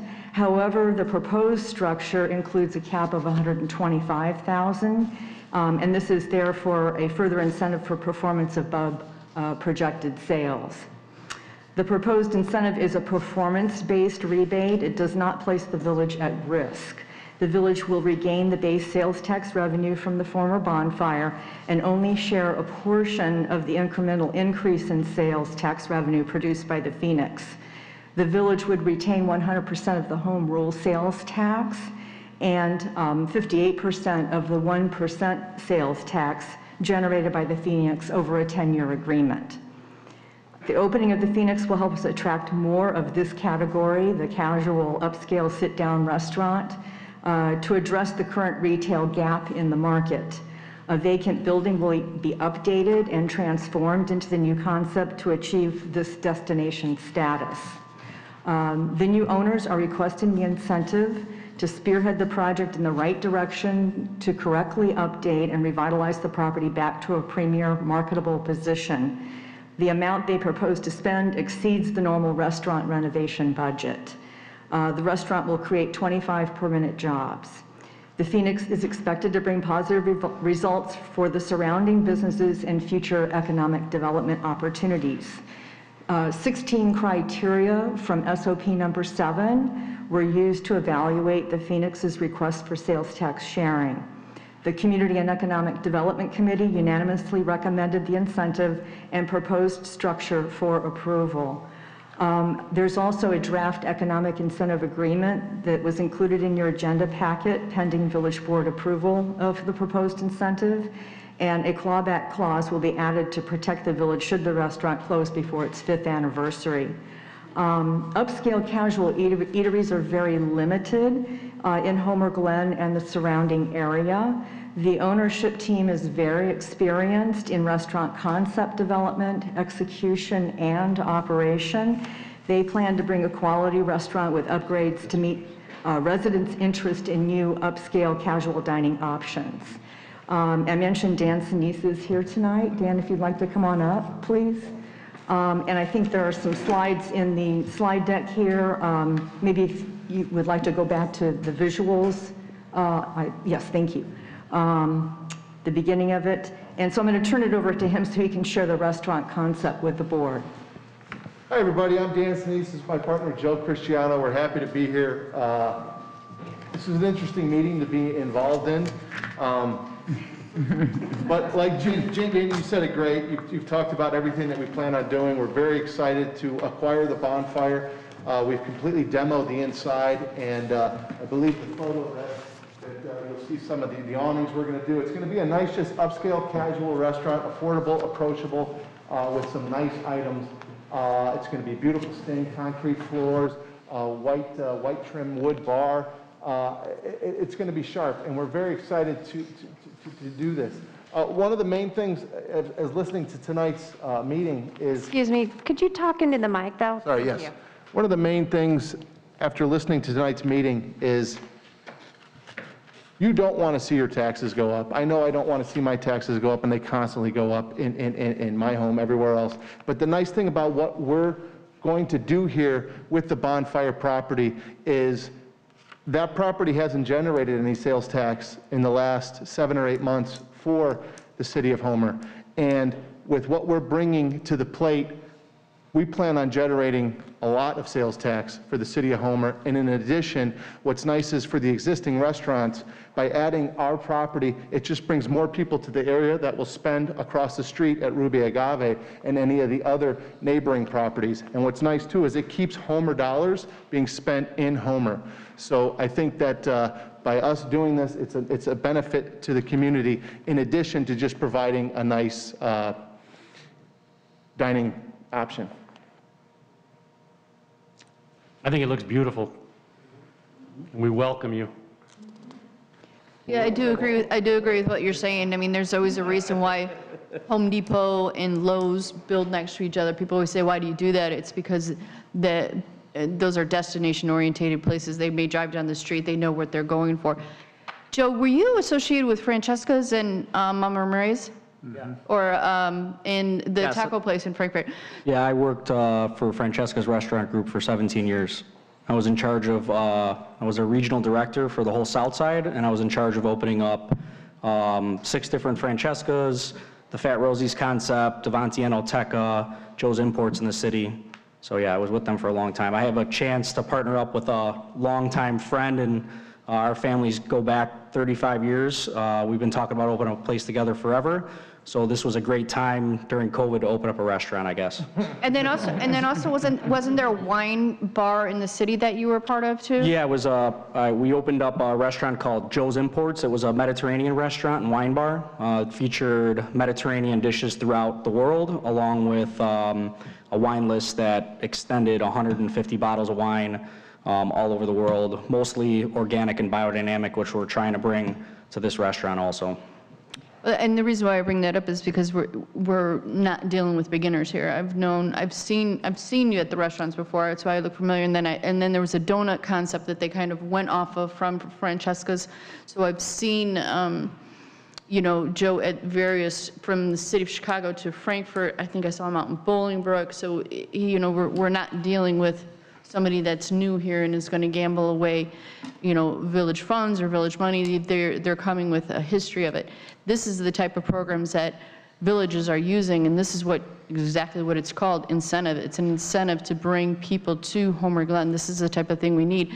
The Village of Orland Park just did one with Stan's Donuts. And just coincidentally, their first day open was Saturday, and I don't know why. I was driving down that street, but it was like, holy smoly, there was probably 200 cars there. So it's showing you that the people in this area are looking for new concepts, and this is definitely something that's going to be unique and bring traffic down 159th Street, draw them to other places, and I think it's great. It's a great project. Agree. Any other comments or any questions? I do. Welcome to Homer Glen, by the way. So I'm your new neighbor. Love the fact that you guys are there. I saw the menu, saw the drinks, really impressed. And to be honest with you, I can't wait to go eat there. But you know, let's look at the elephant in the room. I also do represent, you know, other restaurants in Homer Glen, other bars that are going through it right now, you know? So some of those people are here, and I'd like to see why, maybe what you could do to kind of come into the club. You know what I mean? As far as, you know, we're fully vested. These businesses are fully vested. I think the most any of them ever got was $10,000 that they have to pay back in a year. And then now, you know, I understand these types of TIF type incentive programs, but I mean, I wouldn't be able to live with myself if I left this building and didn't represent the feelings of many business owners in Homer. So maybe if you could just, you know, let her rip. It's a very valid question. Like was mentioned before, bringing us in brings more people to the area. More people will now dine at your restaurant. More people will now stop at your restaurant to have a drink before or after our dinner. Or they'll stop at my restaurant prior to have a drink before they go to your restaurant for dinner. And this is what's good for the whole corridor. They'll stop at Taz's, they'll stop at Aldi's. A lot of my customers, I currently own Public Landing, and a lot of my customers live in Homer Glen, and they've been asking for a different concept because they already frequent your concepts, but they also, people are willing to go out to eat 7 nights a week. But if they only have 3 or 4 or 5 concepts, that only fulfills 4 to 5 nights a week of their eating demand. We're there just to fill an extra day of that. In addition, this isn't money that's being handed out to us. This is money that we're bringing in additionally above the base that Bonfire was already bringing in. We plan on bringing in that much more. So all we're asking for is a little piece of it back to help offset what we're doing over there. Thank you very much. And maybe that's some feedback for this board. Perhaps we should be offering this for some of our current restaurants that have been here for decades and plenty of years, you know. They'd like to see some of those incentives too. And I'm not even talking about my place. I'll be honest, I am thrilled that you guys are there because of the fact that I know that when they're done eating at your place, they're going to come to my place to have a drink and maybe dance and whatever when Mr. Pritzker decides it's okay. For sure. But, you know, this is just something that needs to be stated. And at the end of it, you know, you're a businessman, and I salute you guys for even asking for that because a lot of businesses didn't even know that existed, which is something that we need to focus on with this board as well. But, hey, welcome to Homer Glen, welcome to 159. Thank you, happy to be here. Open arms. And you guys bought the building, correct? Yes. And so I think that's where the incentives come through. It's a freestanding building. It's not part of like an inline multi-tenant building where those do exist as well. You know, we give incentives, not we, the village. Village gives incentives out for strip centers to be built back in the days. But this is a freestanding building. I think that's why it's a little bit different. All right. I do have a question, Mayor. More for staff. kind of picking up on where trustee Pazmino left off, as to, we have maybe another new restaurant, because everything we've done in the past has been the big box stores, Menards, Jewel, blah, blah, blah, Big R. I was wondering, do they have, when you have this kind of incentive program, do they have to, a new bar and restaurant or whatever, or say Shorewood, who built a building, do they have to come and ask for it? You know, how does that, how, you know, do they, if they don't ask for it, it's like, oh, you're out of luck? I believe it says it right in the SOP that it's to be requested by the... It has to be requested, okay. I think you might be thinking of, she might be referring to like TIF districts, which is a little different. Which is completely different Yeah. than this, yeah. Can I say one thing too up here? The whole thing about the tax incentive too is if you really dig into it, and you know, I think most of you have, if we don't perform as a restaurant, we don't get anything. So I think it's really, you know, the ball's kind of in our court, where if we're not bringing in sales and generating tax money for this town, we're not getting anything back either. You know, so it's a big thing on our hand to make sure that this restaurant succeeds. You know, and nobody ever wants a loser, right? And especially in their town, we want winners everywhere. And what we're proposing and bringing, you know, and all these pictures that you guys are seeing are inspirations of what we're going to try to do throughout the restaurant and spend the dollars that it's going to cost. You know, we want this to be a winner. We want this to be the destination restaurant. We want people to have Homer Glen on their map saying that, oh my God, you should go and check out all the restaurants that are in Homer Glen. You know, especially yours. I mean, I'll be honest with you, you know, working with Francesca's and all the other restaurants, I used to dine out frequently. I've never seen a restaurant decorated for Christmas like yours. So, you know, that's competition for us to go for. No, just kidding.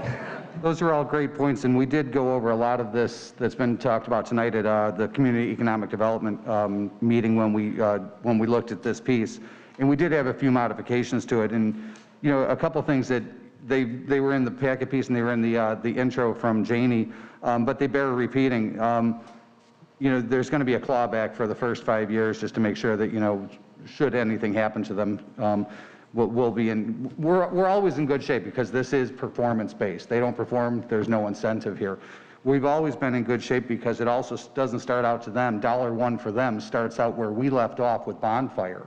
So basically, it's like Bonfire is still in our quiver. You know, we're still getting guaranteed the money that we were getting when Bonfire was going. So the first $7,500 comes to us.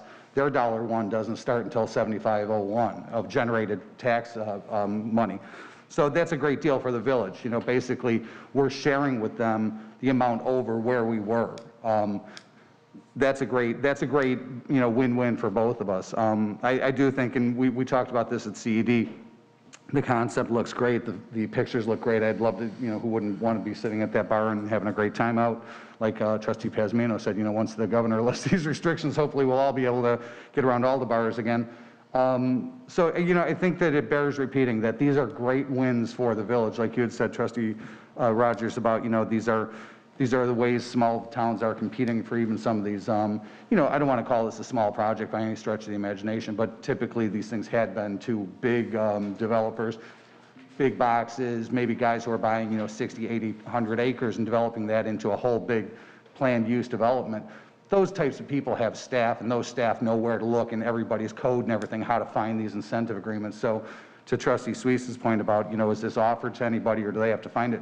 They do have to find it. We don't offer it, but, you know, some of those bigger ones, maybe they're a little bit more proficient at that. So that's all I had to say. I'd just like to add, I applaud you for the design, the concept. Yeah. Your aggressive nature and numbers, and I agree. You guys will be accountable for making it perform, so good luck. We're all looking forward to it. Is there any other comments or concerns? Madam Clerk, could you please call the roll? Trustee Suisse? Aye. Trustee Caprio? Aye. Trustee Pazmino? I have a question for council. Do I have to abstain? Or?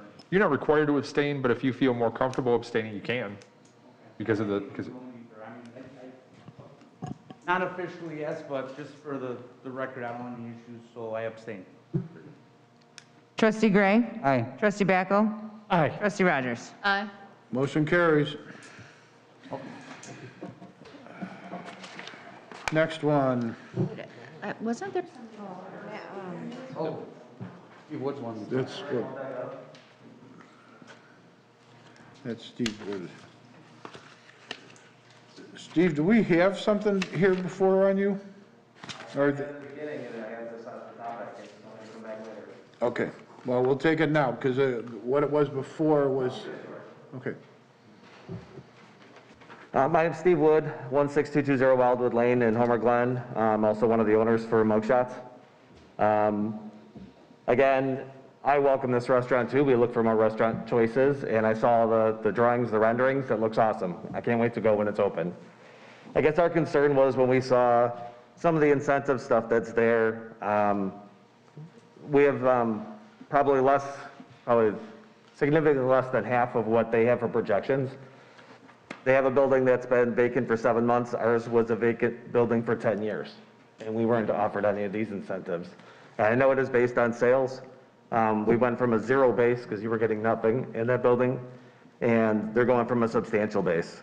I just thought it was kind of disappointing that we weren't given some of that. When we have a lot of the similar build out, we took a lot of money out of our pockets to put that in and to make what we've created. And anything that would have helped us would have been great too. That's all I had to say. Thank you. Okay, next would be, is there a motion to approve Parvin Klaus Sign Company's design build proposed for the Village of Homer Glen's Western Gateway Monument sign at a total cost of $46,607? I'll second. Trustee Caprio and Trustee Backel. Discussion. Mayor, I just wanted to note, I have this actual sample of material that I could pass around so the board can see it tonight. That's a sample of the leaf? This is a sample of the faux painted corten steel. So Matt, do you have anything you could put up so people can see this? This is faux painting the corten steel to start out the color that we anticipated it being. Corten steel is supposed to be left out to weather naturally, kind of like a copper roof, where you would get that patina over time. But, you know, the first 20 years, you're going to look at a brand new penny. So the sign maker has proposed faux painting this, is that correct? Correct, yeah. So that it starts out and continues to remain the way we anticipated it looking.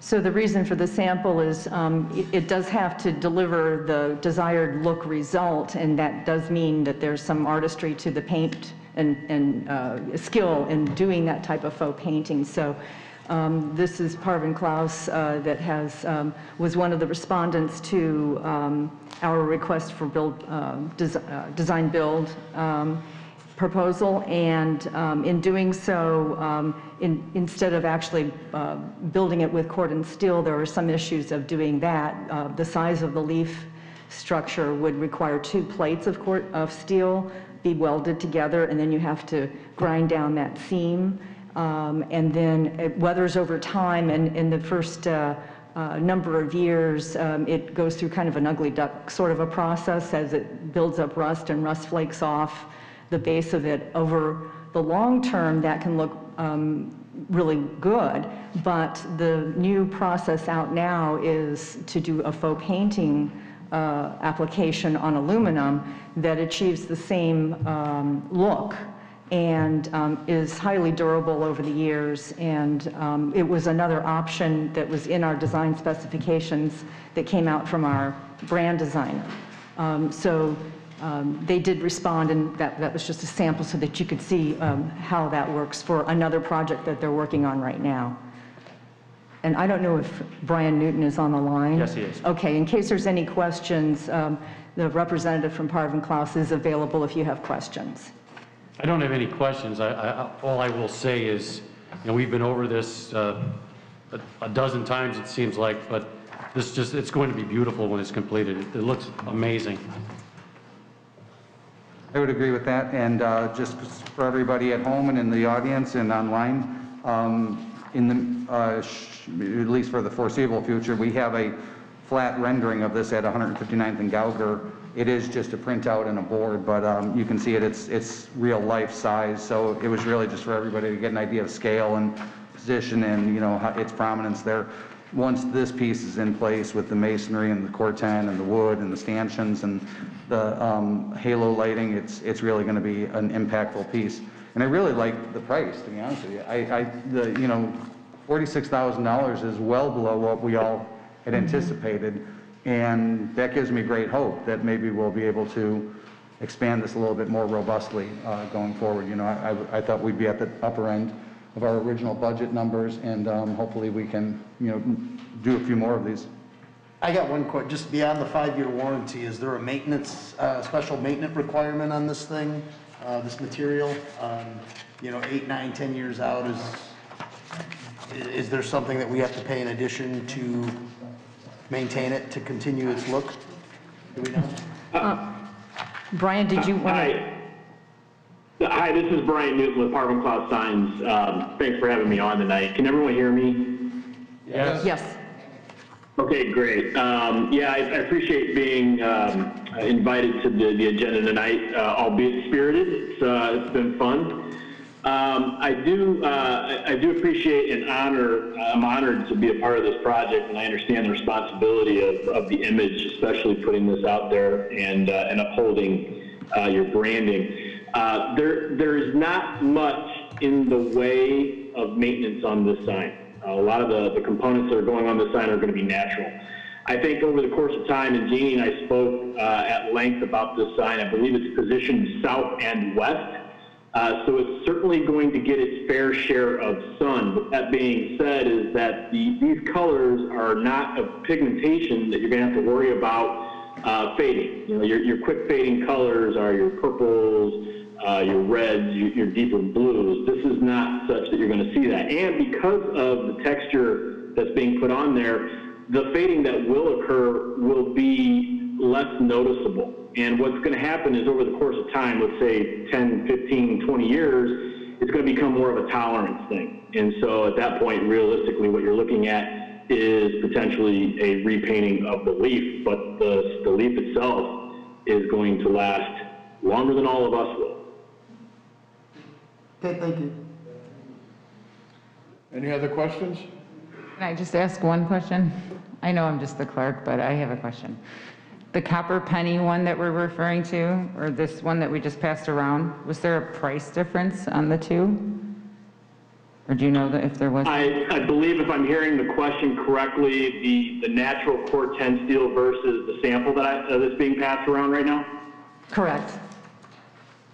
No, the materials are relatively nominal in terms of the differences between the two, especially at those depths. I think what the biggest thing that's going to come into play here, as Jeannie alluded to a little bit earlier, is that they come in different sizes. So Corten steel's standard sizes would be such because of the size of this leaf, at least on the larger ones, we would have to seam two pieces together. And at that thickness, it's going to leave a pretty noticeable welding line, and when that weathers over the course of time, I'm never going to be able to get rid of that. With the aluminum, I don't have to piece it, and I can be more consistent with the overall color and texture. So yeah, no, there's not much of a price difference. It's really going to come down to an overall appearance difference. Okay, thank you. Okay. Madam Clerk, could you please call the roll? Trustee Caprio? Aye. Trustee Pazmino? Aye. Trustee Gray? Aye. Trustee Backel? Aye. Trustee Rogers? No. And Trustee Suisse? Aye. Was that an aye? Yes. Barely an aye. Motion carries. Is there a motion to approve an amended and restated intergovernmental agreement by and between the Village of Homer Glen and the Homer Township Road District?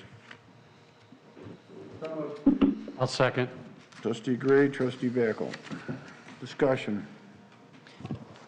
Mr. Mayor, if you could take a few moments, I'd like to kind of walk everyone through how we got here tonight. I know there's some questions during the earlier public hearing that we could answer some of those questions now since we're on this topic of the amended and restated IGA. And I also like to focus on just changes that have occurred that's in the current agreement from where we started when we had those public informational meetings back in the fall as well. So first I'd like to start by saying that the discussions with the Road District Commissioner, Mike DeVivo, and between the village began in earnest last spring.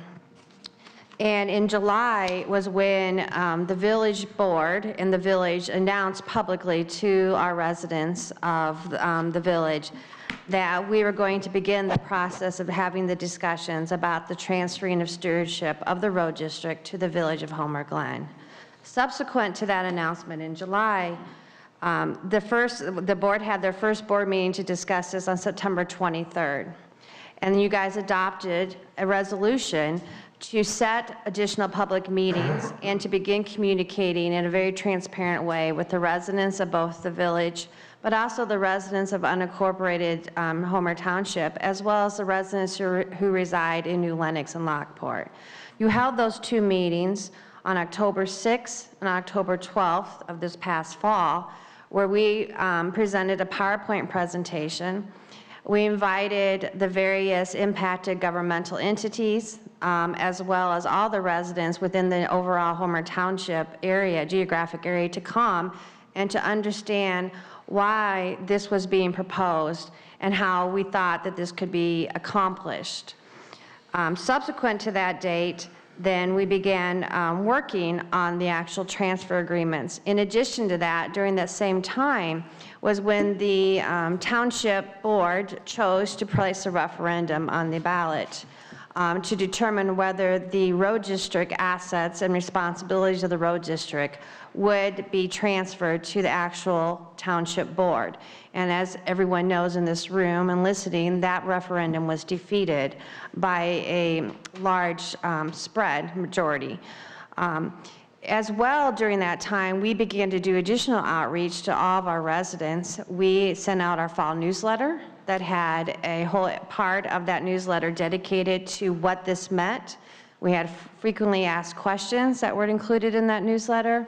We posted all the information on the village's website, and we continued to have dialogue with the impacted governmental entities, including the Homer Township Board, and including New Lenox and the village of Lockport as well. So tonight we sit here before you is the actual amended and restated IGA with the Homer Township Road District. Before we get into the details of that agreement, I would like to share again, for the benefit of our public, some statistics and facts.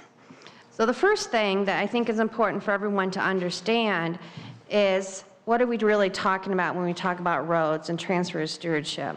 And I want to remind everyone that there are 233 total miles of road within the overall Homer Township.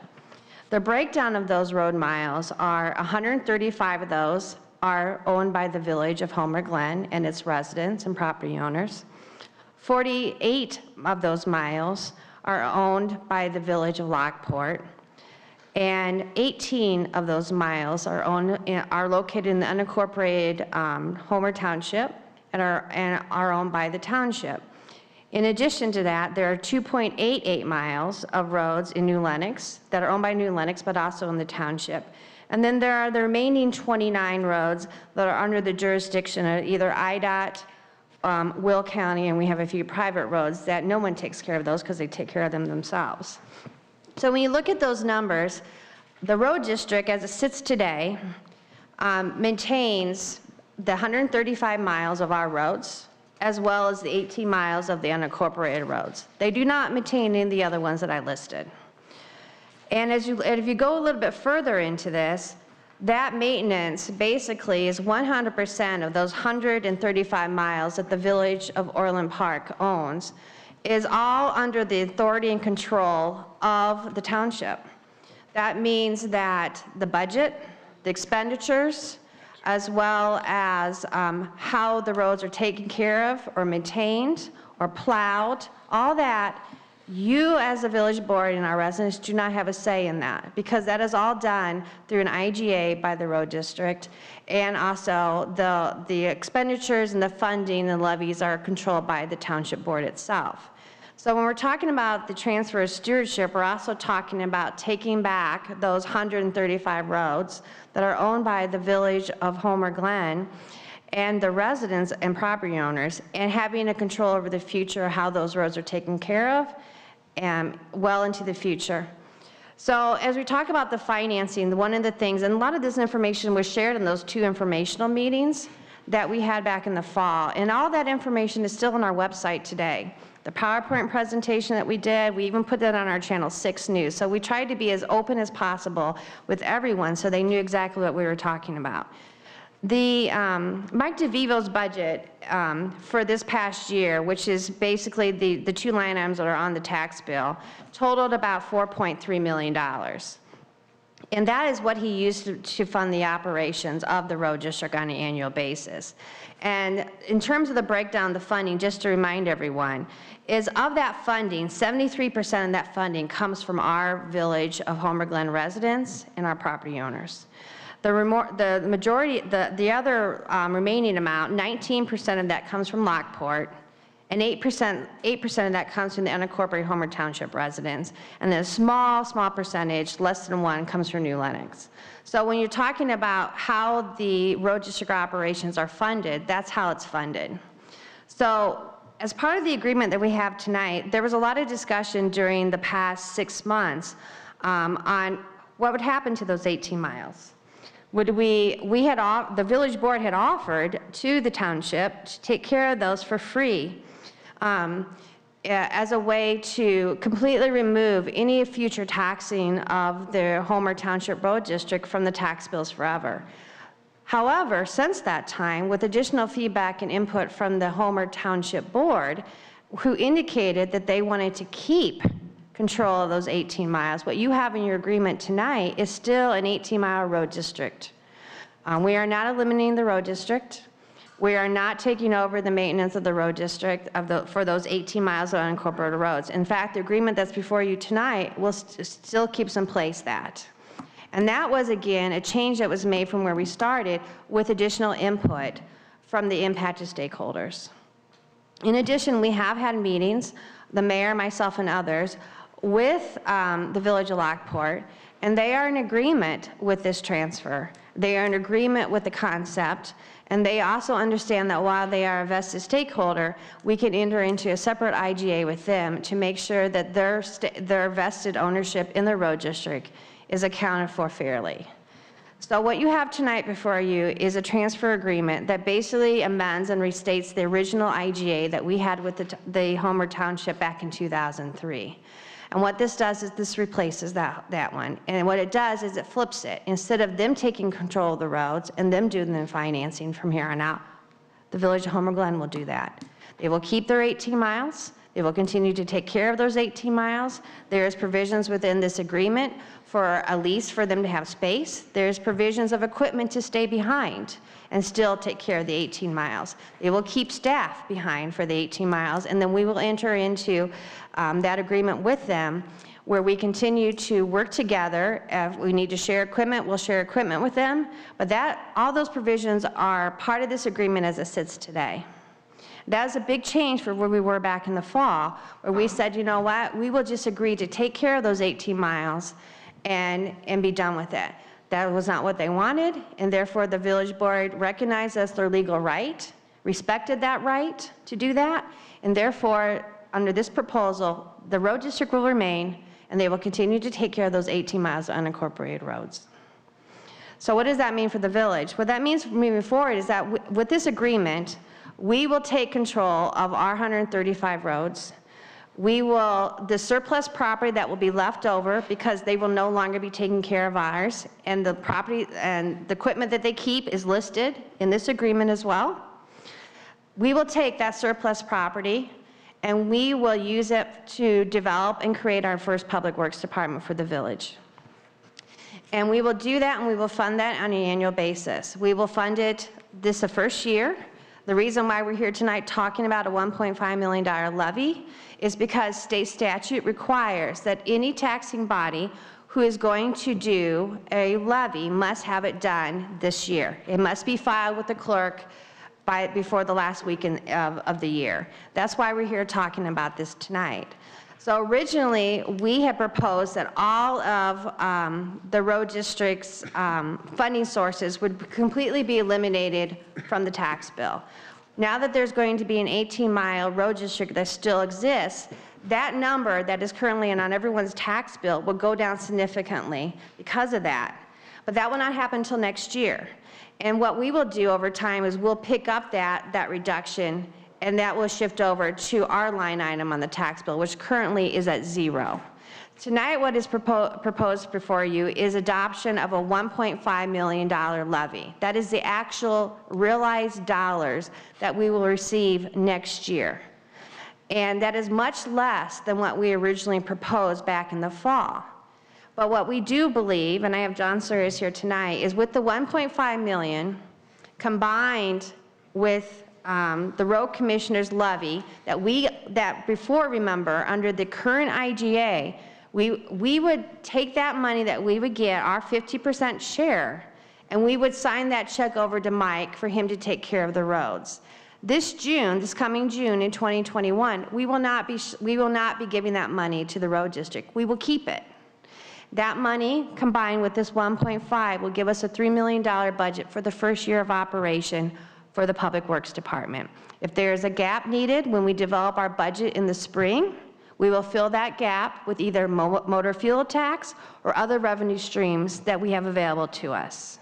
So that's how the first year of the budget will go. In addition to this transfer doesn't happen tonight. We don't become the owners of the road district tomorrow when we wake up. What it means is it sets out the path forward by which time we will complete the title transfers. We will continue to work with the staff to have them rehire. There's a lot of things behind the scenes that still have to be done to get this where it needs to be. But the deadline in this agreement sets March 31st of 2021 when the closing will occur and we will actually have our Public Works Department in place.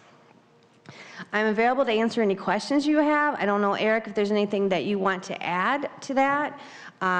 Again, I just want to repeat, this is not something that has not been discussed in the public realm. It has been. There has been numerous meetings about it. There have been numerous communications about it with all the impacted stakeholders. That was a fantastic job of describing it, Gary. The only thing I would just point out in terms of highlighting when you look through the agreement, obviously you're going to see the sales contract for the property that the road district was transferring to us. You're going to see a lease of the property that we're going to turn around and lease back a portion of the building to the road district. Those documents that are in there they will be, or they can be modified. I didn't want you to think like, here's this document that's set in stone. They can be modified as long as they are still complying with the intent of this agreement. So those are going to come later. Those will come up at the March closing when those documents are actually executed. But other than that, you covered everything. So Carrie, I have a couple questions. What exactly was the referendum that the township put forward? I think there was a gentleman at the earlier public meeting who read it verbatim. I think that was Mr. Walters, and that was what they put forward. They put forward a referendum basically saying that the road district would transfer the responsibilities and rights of the road district would transfer to the township board. So that doesn't mean that they wouldn't continue to take care of the roads. It just means that the road commissioner position would have been eliminated, and all the rights, obligations, and responsibilities would then transfer 100% to the township board, the elected township board. That was the referendum that was defeated. I will tell you that that referendum was put on the ballot after we shared and met with the township, and it told them this is what we wanted to move forward on, by the way, jointly with them. And what was the voting outcome from the residents percentage-wise? What was the vote? I want to say it was close to 60-40. Okay. 56-41, yeah. All right, 44. But yeah, it was pretty resounding defeat. I would tell you also that after that referendum was placed on the ballot, the township board did go on record at one of their public meetings and did authorize the initiation of litigation against both the village of Homer Glen as well as the Township Road District. And I will also share tonight for the public that we were served today a lawsuit to stop this from going forward from the township.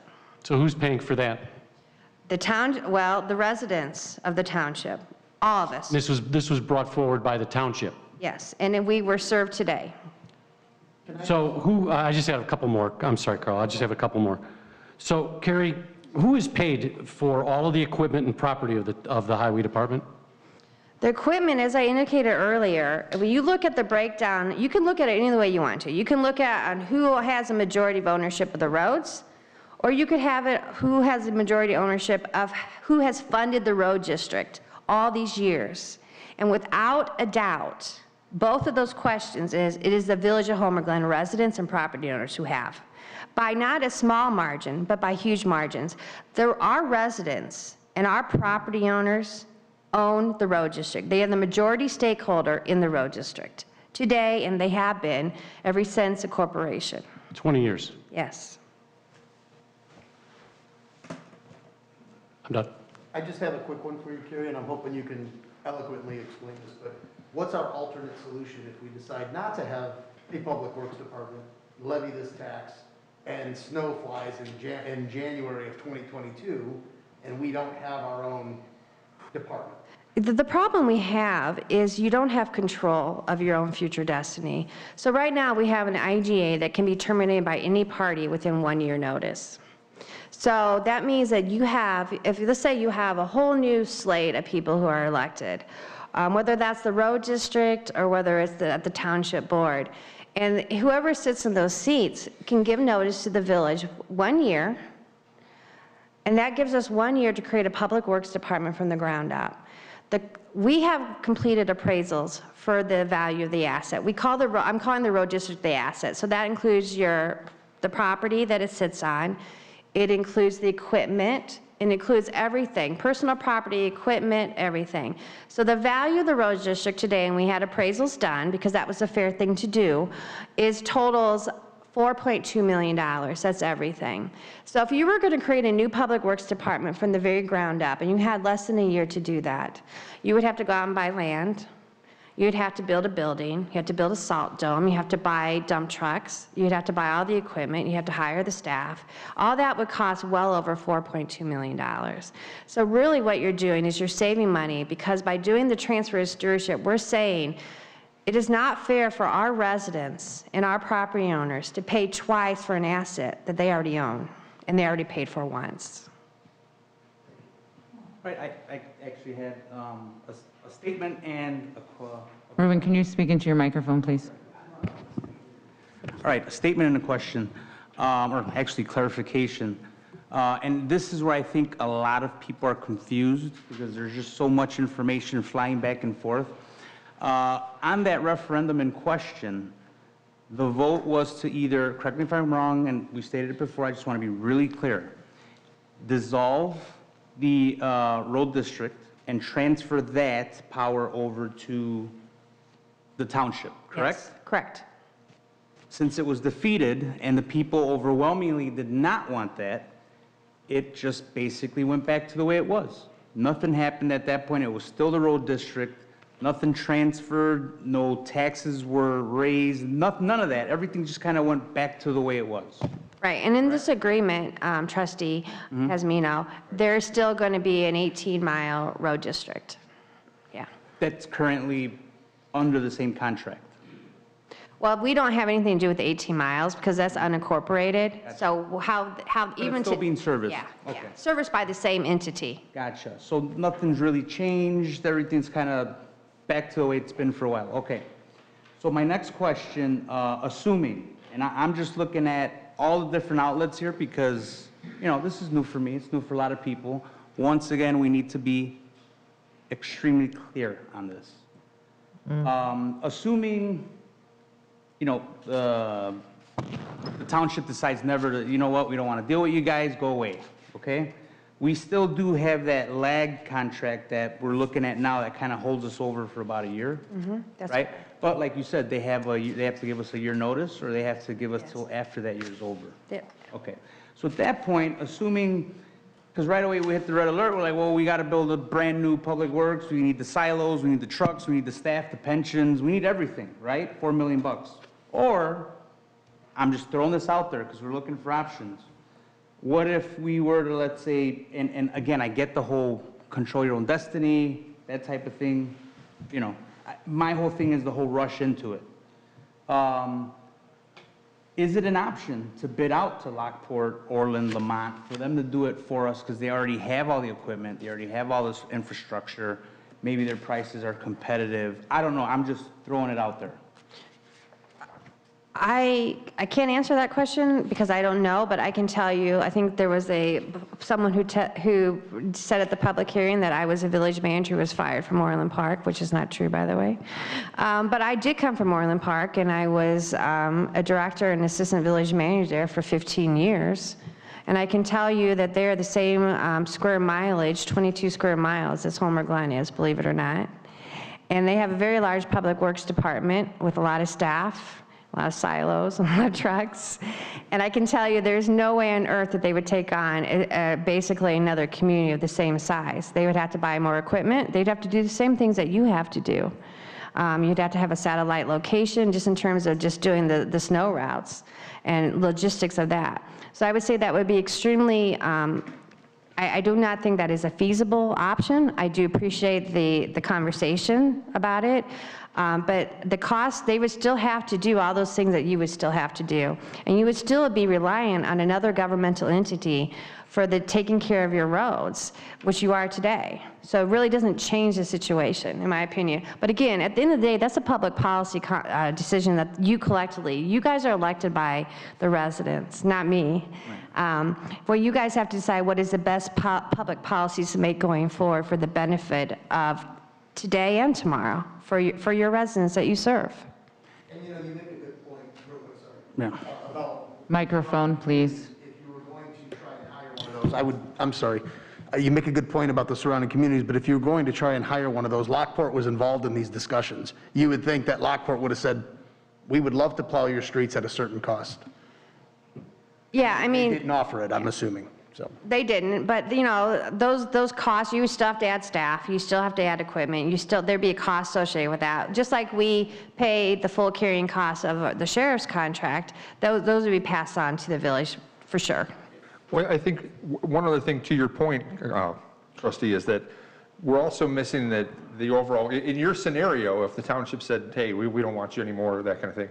So now the township is sitting there with $4+ million worth of equipment and land to manage 18 miles of road. That's it. That does not seem cost efficient either. I think that's why when we said it, this is a win-win. It's a situation where everybody does benefit, and also there's a situation where there isn't any, there's no, I don't want to say a bad outcome, but it's a benefit for everyone.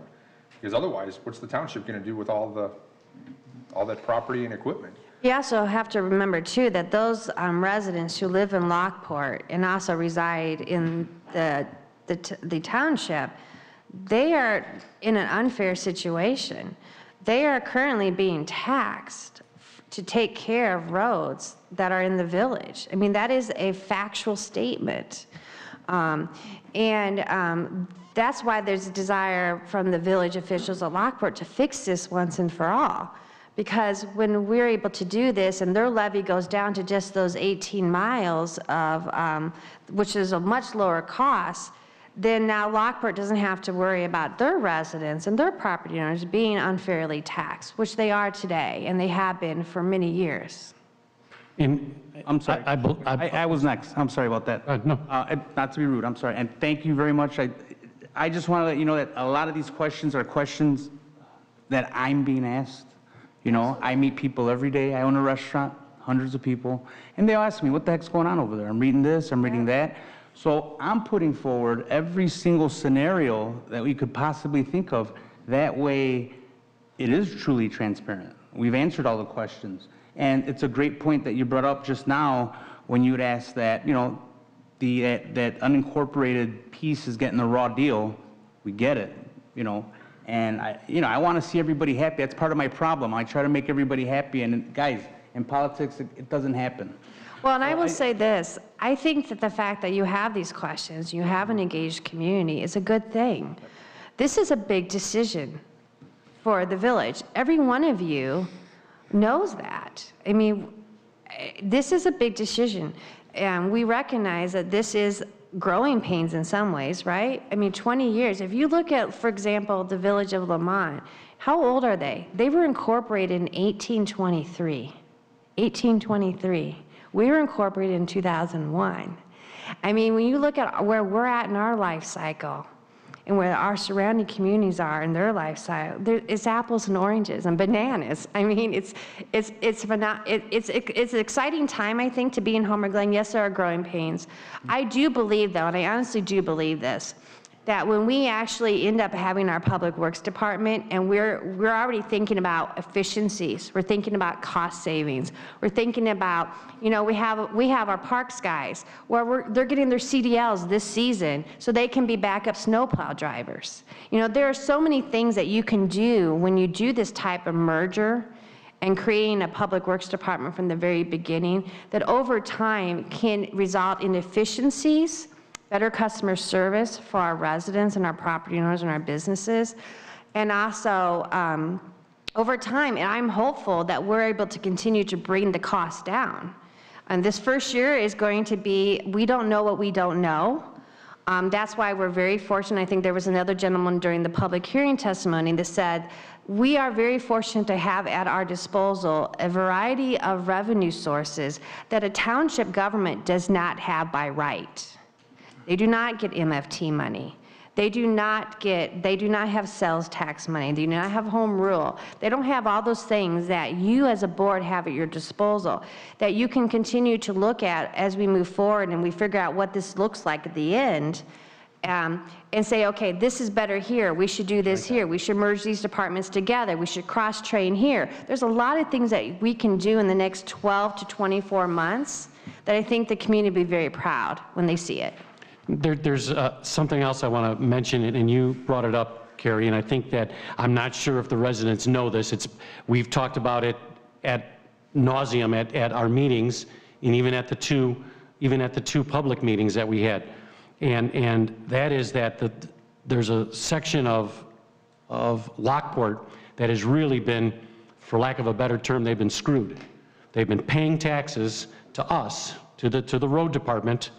And we were not plowing their roads because it wasn't part of what that wasn't one of our responsibilities. Right, Lockport's doing it. And Mike DeVivo, and I want to make sure I get the numbers right. He's in the back, and I'm sure he'll chastise me if I get it wrong. But it was somewhere in the neighborhood of $700,000, Mike, that has been paid back to Lockport. Yeah, $700,000 that he's currently been paying back over time to Lockport. I have a seat here for him, and all this time, I've been wondering where he's been, and he's been in the back of the room. And I also want to bring up another point about what Mike has done, and when I say Mike, I'm talking about his entire crew. And this goes to the situation if we wanted to farm this out to another municipality to come in or another service to come in and plow our roads. Mike and his guys know every inch of every road in Homer Township, Homer Village. And for instance, the situation right over here at 151st where you go down the hill. Mike's guys know that they put beet juice on that prior to a snowstorm, prior to a temperature change, because they know that salt enough isn't going to be enough for that particular road. They know all these little secrets about all these little issues that we have, flooding issues. They know to get there early on a heavy rain because they know that this area is going to flood. Someone coming in from another village or another entity to work on these problems for us would never know these things until they had done it for years, and maybe even many years before they'd figure out some of the little things that Mike and his guys have curtailed, found these problems, solved these problems, troubleshot all these issues, and are ahead of the snowstorms, ahead of the ice storms. This is something that is invaluable. And here's one other thing that people don't know. If the township decides to take this over, they can't tax just Homer Glen. They tax Lockport, they tax New Lenox, they tax Lamont, and they tax Homer Township. So we're right back to where we started, to where money was being taken from people from Lockport and not being spent there. So, and there's no way around it, it's just the way the state set it up. And that's why we said that we would make sure that we make Lockport solid. And as for some of the other things that were mentioned in here before, we're trying. We're trying as hard as we can to get together with the township and be able to work something out as a team rather than going against each other.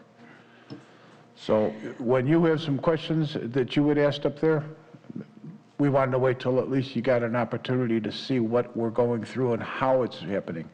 When we tried getting everyone together for this thing, I've never talked to the village or to the township board yet.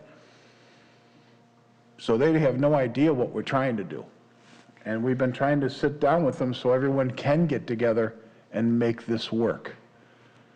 You know, this COVID has turned a lot of people into nutcases, very unhappy, suicidal.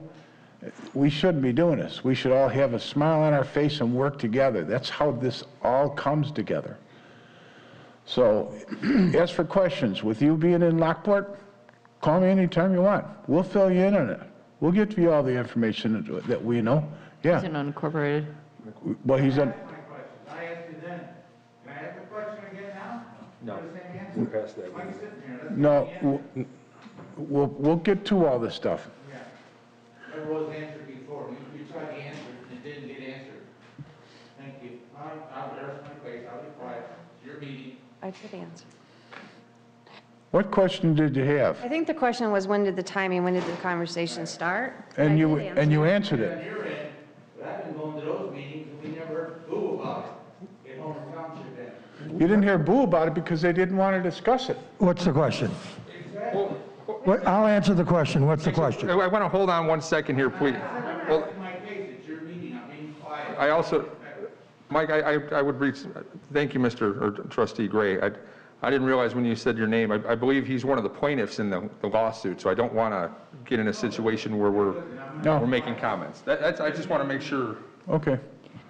I had a couple questions. Why aren't we having this conversation in December of 2021? Why does it have to be today? Because the people are asking, we have residents that want to know. And I've been asked questions. No. I was asked for this meeting. Ruben, Yeah. I'm talking to Carrie. Oh, I'm sorry. Why are we not trying to pass this in December of 2021? Everybody's like, what's a hurry? Why do we have to do it now?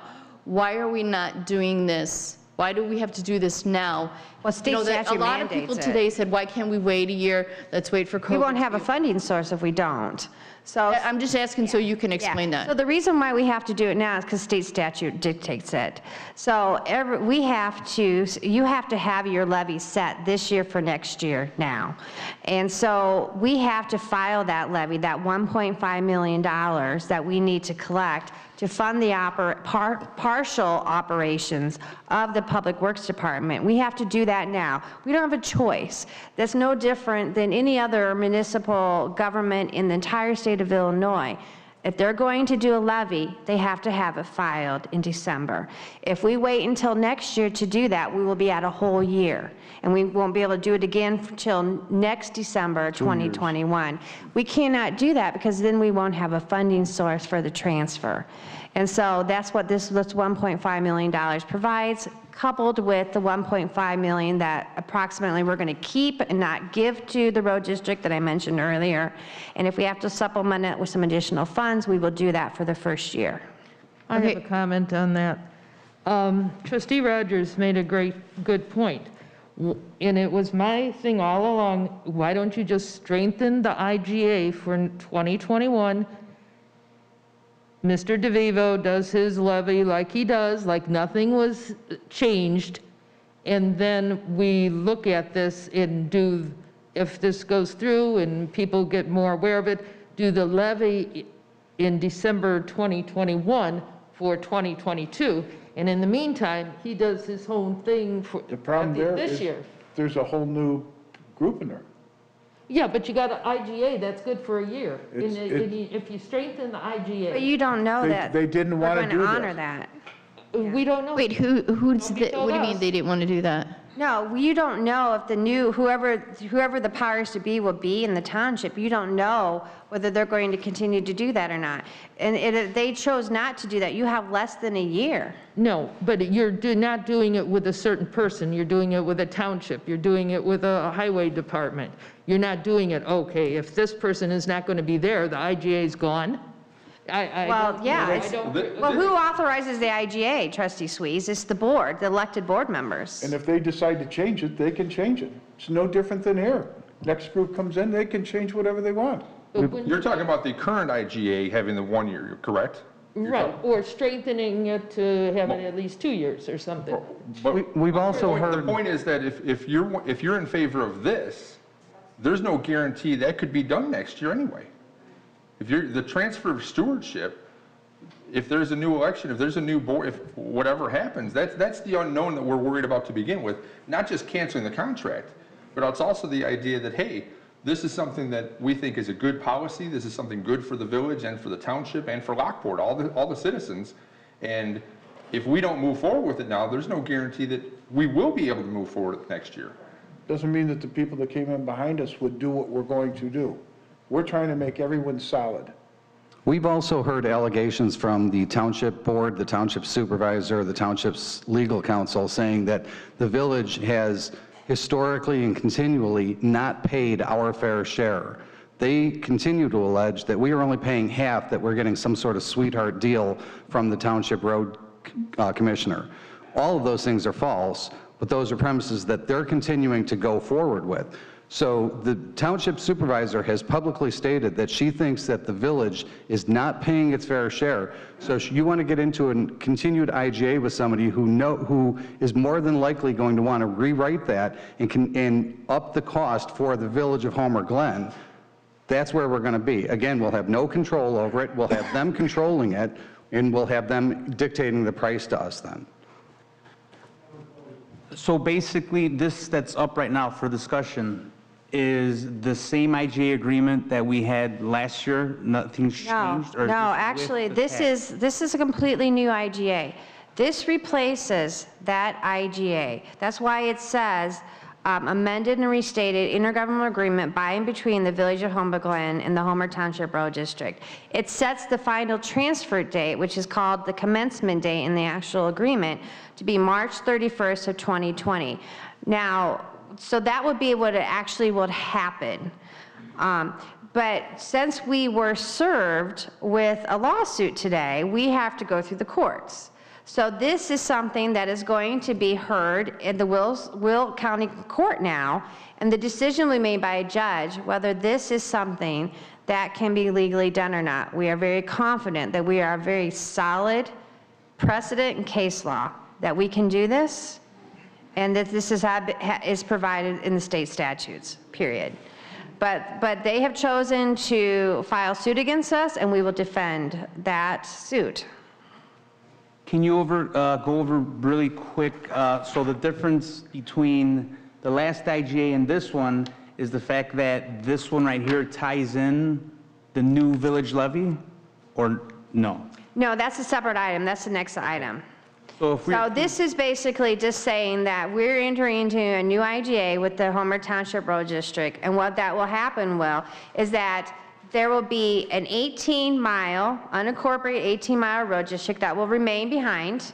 Those are the exhibits that you have in your agreement. It shows the equipment that's remaining. There's an exhibit that shows the parcel of the property that the road district will continue to use. And then everything else, the surplus idle equipment that they no longer need because they're not taking care of 135 additional miles, will be deeded and transferred to the Village of Homer Glen. The property will be deeded and transferred at a closing to the Village of Homer Glen. And then in that process, we will then continue to work with Mr. DeVivo and his staff to have his employees be terminated and rehired by the Village of Homer Glen. This lays out the path forward to do that with the final closing date of March 31st, 2021. This does not have anything to do with the $1.5 million tax levy, although obviously you need a funding source to fund a public works department. That's your next item before the board for consideration. One thing you left out of that was also, not only does it carve out an 18-mile road district and it turns over the other assets to the Village of Homer Glen, but it also then the Village of Homer Glen will continue to work with like the City of Lockport to make them, figure out what equity they need to be compensated for. Right, so we've already began those conversations, the mayor and myself. We have met with them. They are aware of this. They are in agreement to entering into an IGA with the village on their fair share for their stakeholders. We were waiting on the appraisals to be completed, which they have not been completed. So we will continue to negotiate with both New Lenox and with the Village of Lockport on that, and those IGAs will come back to this board for approval. Another thing I heard a lot of tonight was, this 1.5 million, why can't we find it somewhere else? Why can't we, instead of building an extra parking lot out there or building an amphitheater out there, right, take this money, this 1.5, and do it there? Use that money. But that's a one-time hit, right? So what you need for a public works department is you need a continual funding source for it. The funding source for the road district has been property taxes forever. It's the only option they've had. So that's not changing. The only difference is it's going to be us doing the levy versus a road district, and the road district's amount over time is going to be less. So yeah, you're right. So let's say you wanted to take $1.5 million from the savings, like say for example, and John, step in here if you want to. That's a one-time hit. You still are going to come back next year and need the money. The Public Works Department is a recurring cost. You have to pay for the supplies, you have to pay for the gasoline, you have to pay for the salt, you have to pay for the employees. That is not a one-time thing. That is not one-time expense. That is not one-time capital expense where you do it one day and you never have to go back and worry about it for another 10 to 20 years. These are recurring operating expenses. So whether you do that today, tomorrow, or a year from now, it doesn't change the fundamental principle that you have to still do it. You will still have to do it. Carrie, is it accurate, once the stewardship transfer, if it were to happen and when it happens, this IGA becomes null and void? There are portions of it that continue on. The lease, and those things that set out the sharing of equipment and resources, reasonable sharing of those things, those survive the closing date. Okay. Everything else, yes, you're right, it goes away once the transfer is done. Do we still take care of the 18 miles of township roads? No, we will not. And neither will no, we will not be taking care of those. The road district will remain. I think some points of clarification that need to be made that seem to be, there's a lot of people who are unhappy with the way that referendum was worded, and I think most of us in this room as well.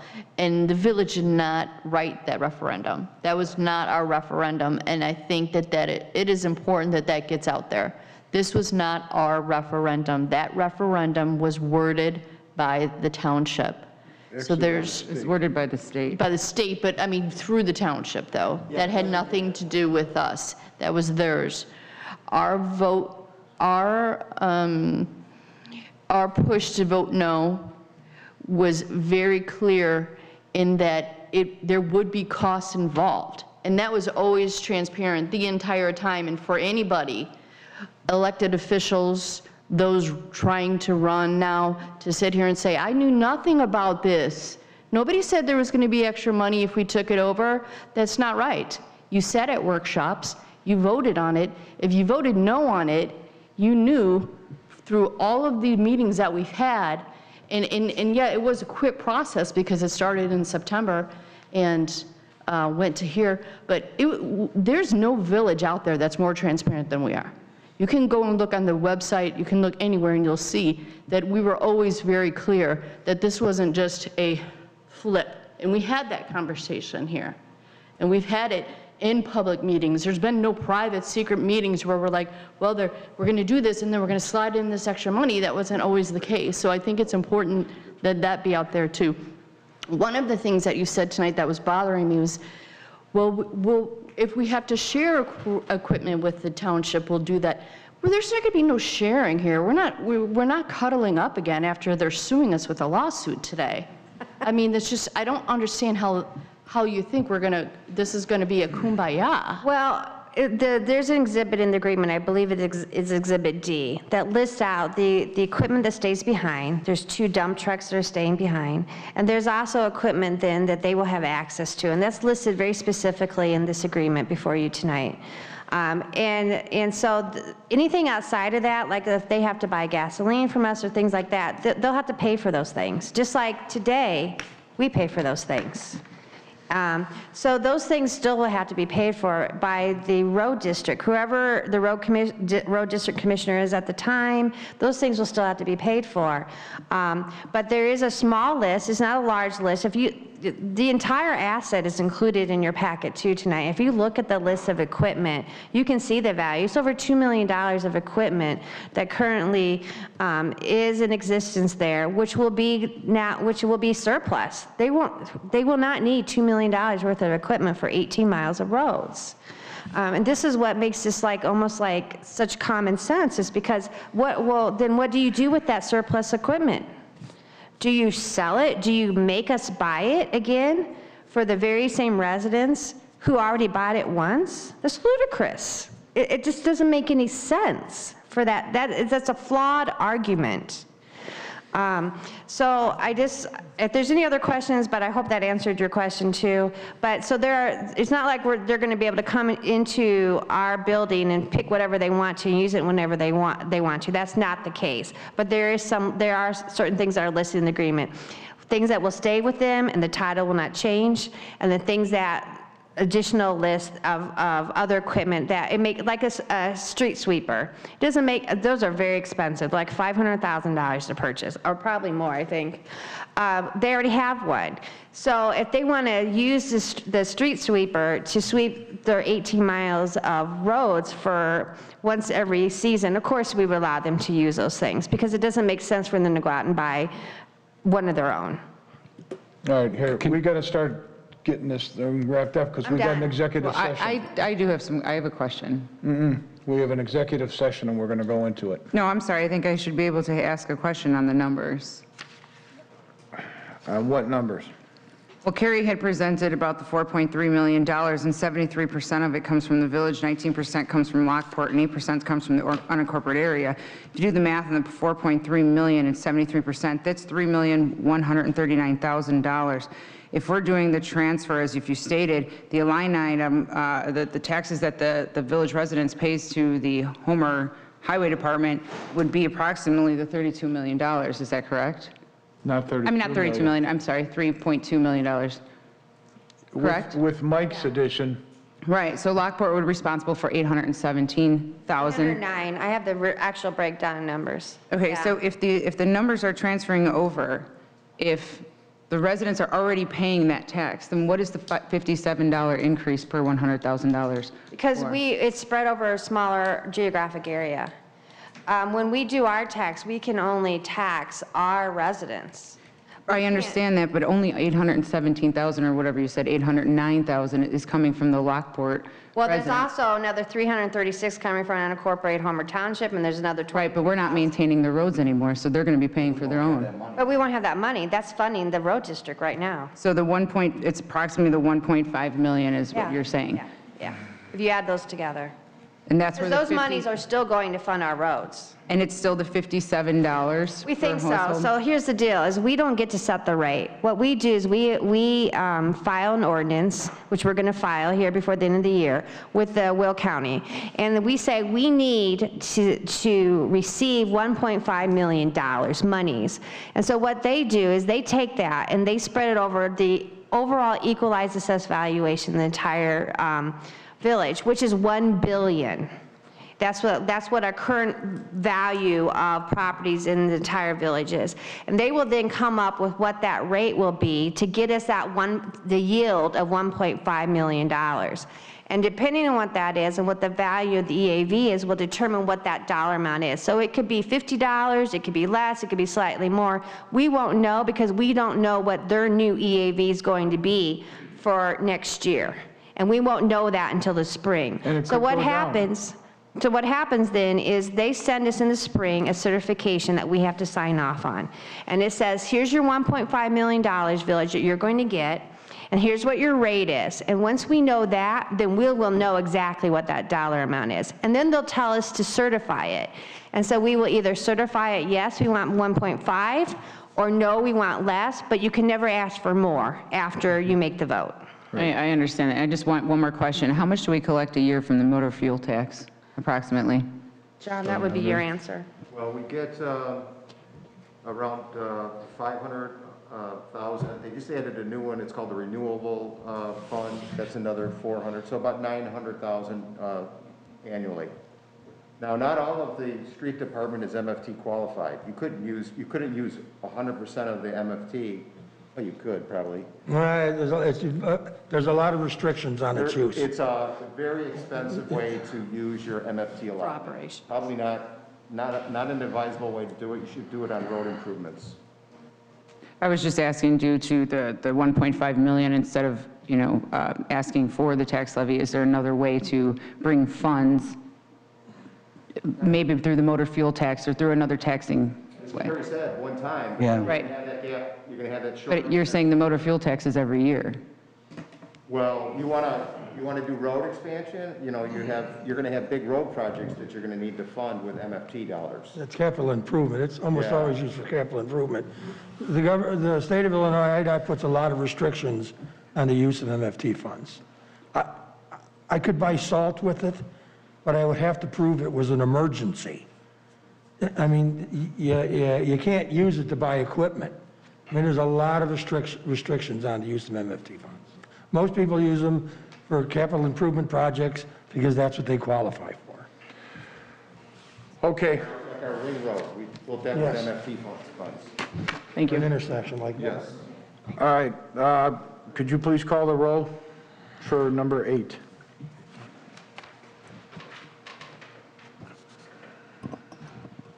Hold on, I got to check who I started with last. Trustee Suisse. I want to say no. Trustee Caprio. Aye. Trustee Pasmino. No. Trustee Gray. Aye.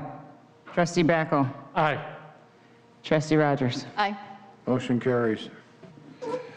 Next, is there a motion to approve ordinance number 20-059, ordinance for the levy of the collection of taxes for the Village of Homer Glen, Will County, Illinois, for the fiscal year beginning May 1st, 2020, and ending April 30th, 2021? I so move. Trustee Suisse? I'll second. Trustee Backel? Discussion.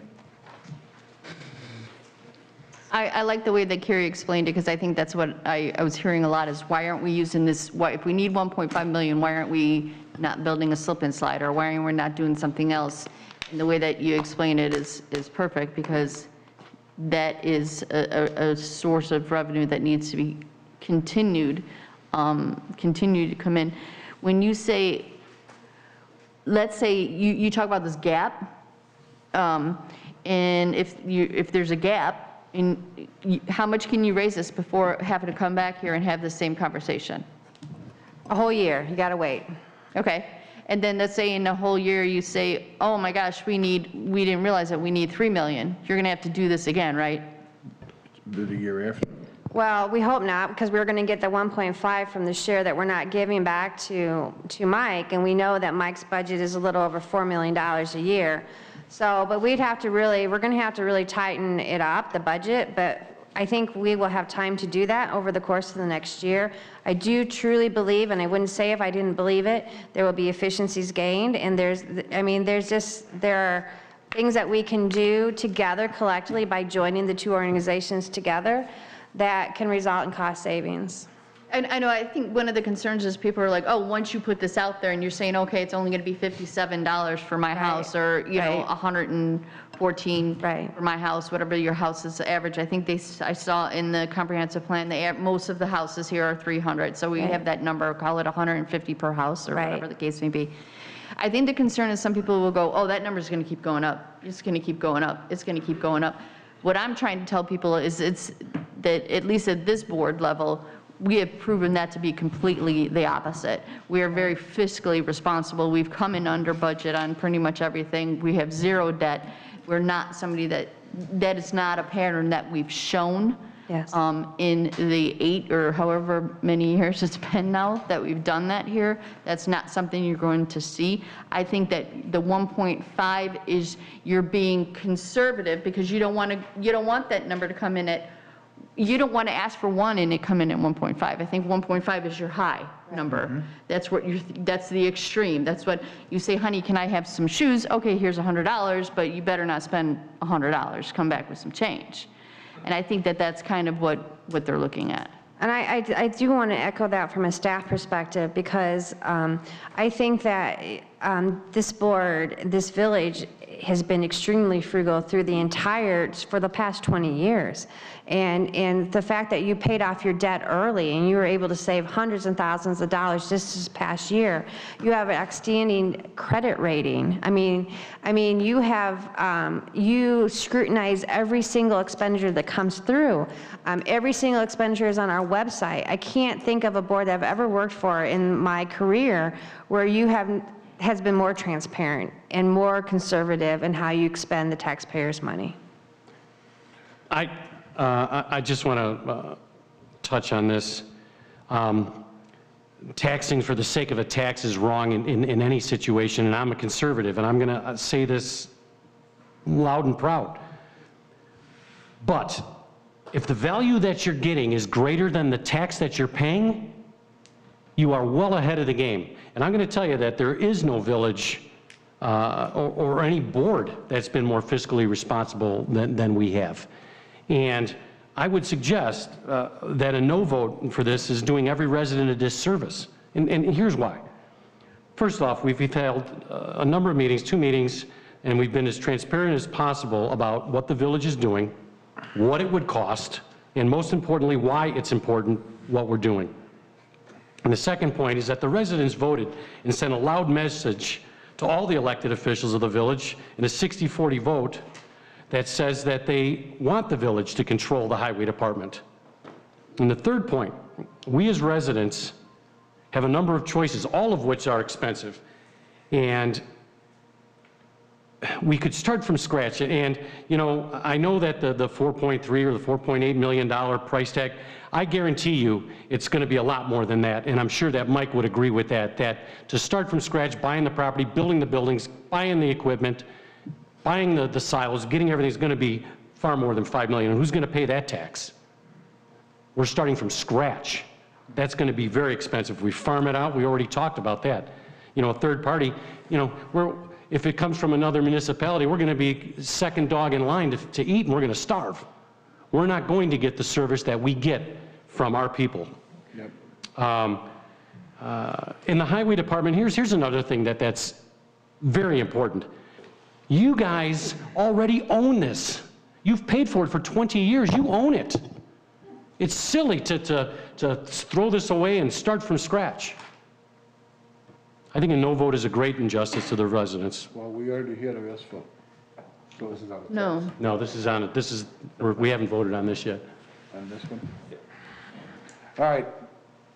So is there any other comments on this? Yes, sir, I did have one. I think there's no doubt that we'd like to have everything go the way it's been going. I've lived in Homer Glen over 20 years. I never had any issues with snow.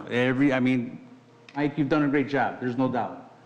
But I think we forget about the main thing here. The main thing is not that we don't want a public works. The main thing is we don't want that tax nailed onto us. Now, it's very easy. Anybody can just say, yeah, throw a tax on it. Don't worry about it. They'll pay for it. The true champion is the one that says, you know what? Let's sharpen those pencils. Let's see where we can grab grab funds from. And I know we've done it. We have the best in the business, right? We got all kinds of awards and everything for our type of accounting and transparency. I get it. But, you know, we've mentioned several times, yeah, we're in the black. You know, we don't owe anybody any money. All our bills are paid. Well, let's stay that way. You know, and the main thing is, and I'm sure that a lot of people here also agree, we're also conservative and fiscally responsive, and we're proud to ring that bell too. You're not the only one. But here's the question, okay?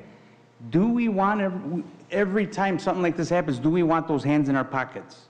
It seems Pritzker tried, he didn't get away with it because we didn't let him. We didn't vote it in. And I'll be honest with you, I understand that, you know, certain people think, well, once I get voted in, I have the power to make that decision and there's nothing you could say about it because you voted me in. I don't think that way, and that's the way. Right. I'm not that way, sir. Let me finish. I'm not that way at my place, and I'm not that way here. The people have spoken. Overwhelmingly, I'm sitting here listening to no new tax. That was what I ran on 2 years ago, and I'm not even up for election. I still got 2 more years to go, so I don't need to impress anybody, at least for another 2 years. But I stand by that stance. I stand by slow, controlled growth. I get it. Nothing wrong with the public works, but at the expense of adding a new tax to that tax bill and then watching it go up, I'm sorry, but I've never seen a tax that's been eliminated or has gone down instead of up. And that's all I have to say towards that. All right, Ruben, I got a question for you. Ruben, I've got a question for you. Yes, sir. How many taxes have we raised since you've been an officer? I'm trying to avoid that. How many taxes? Sir, you said so yourself, you're not going to be in office. How many taxes have This we may not been? even be the same board. How do we know we get some cycles on this board? We don't know. Wait. I listen to you, now you listen to me. You're asking me a question, I'm answering. I am.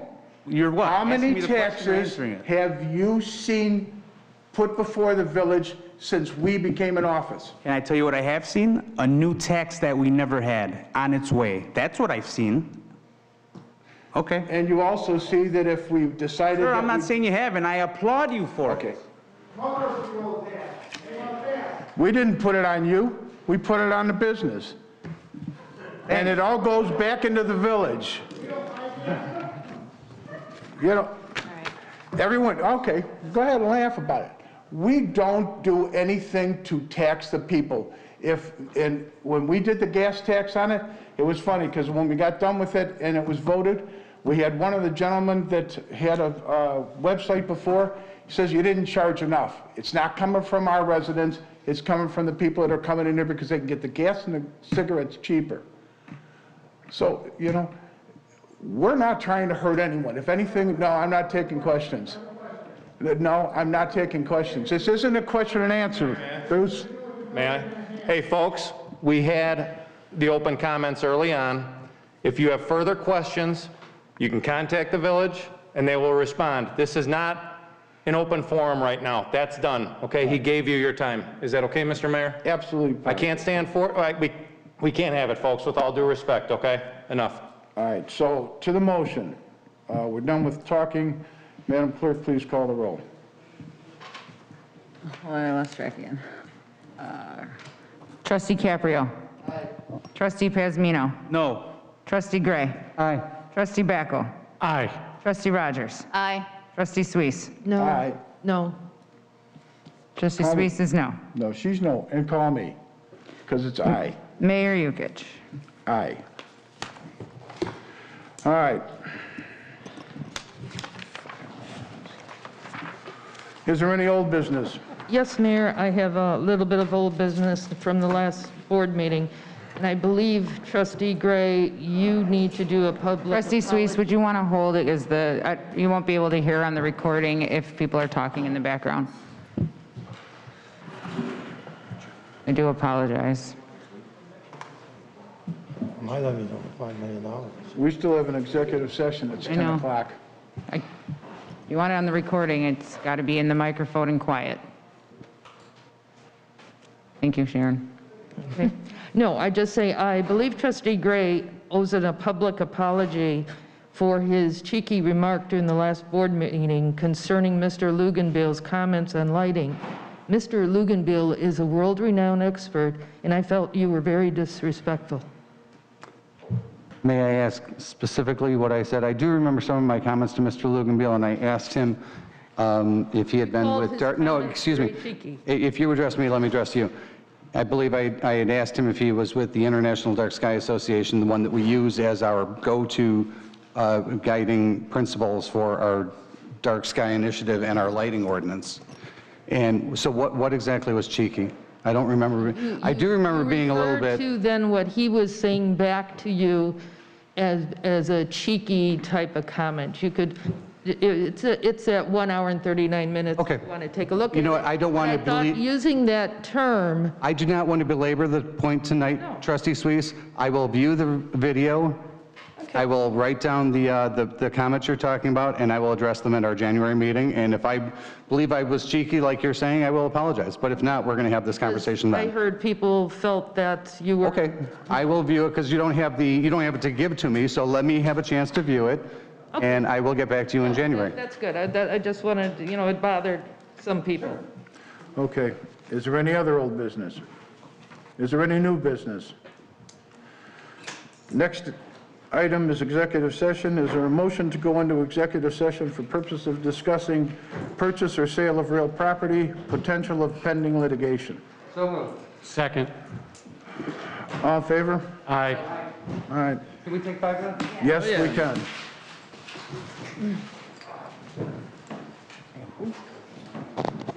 It's only 10 o'clock. Thought it was like, Hmm? it's only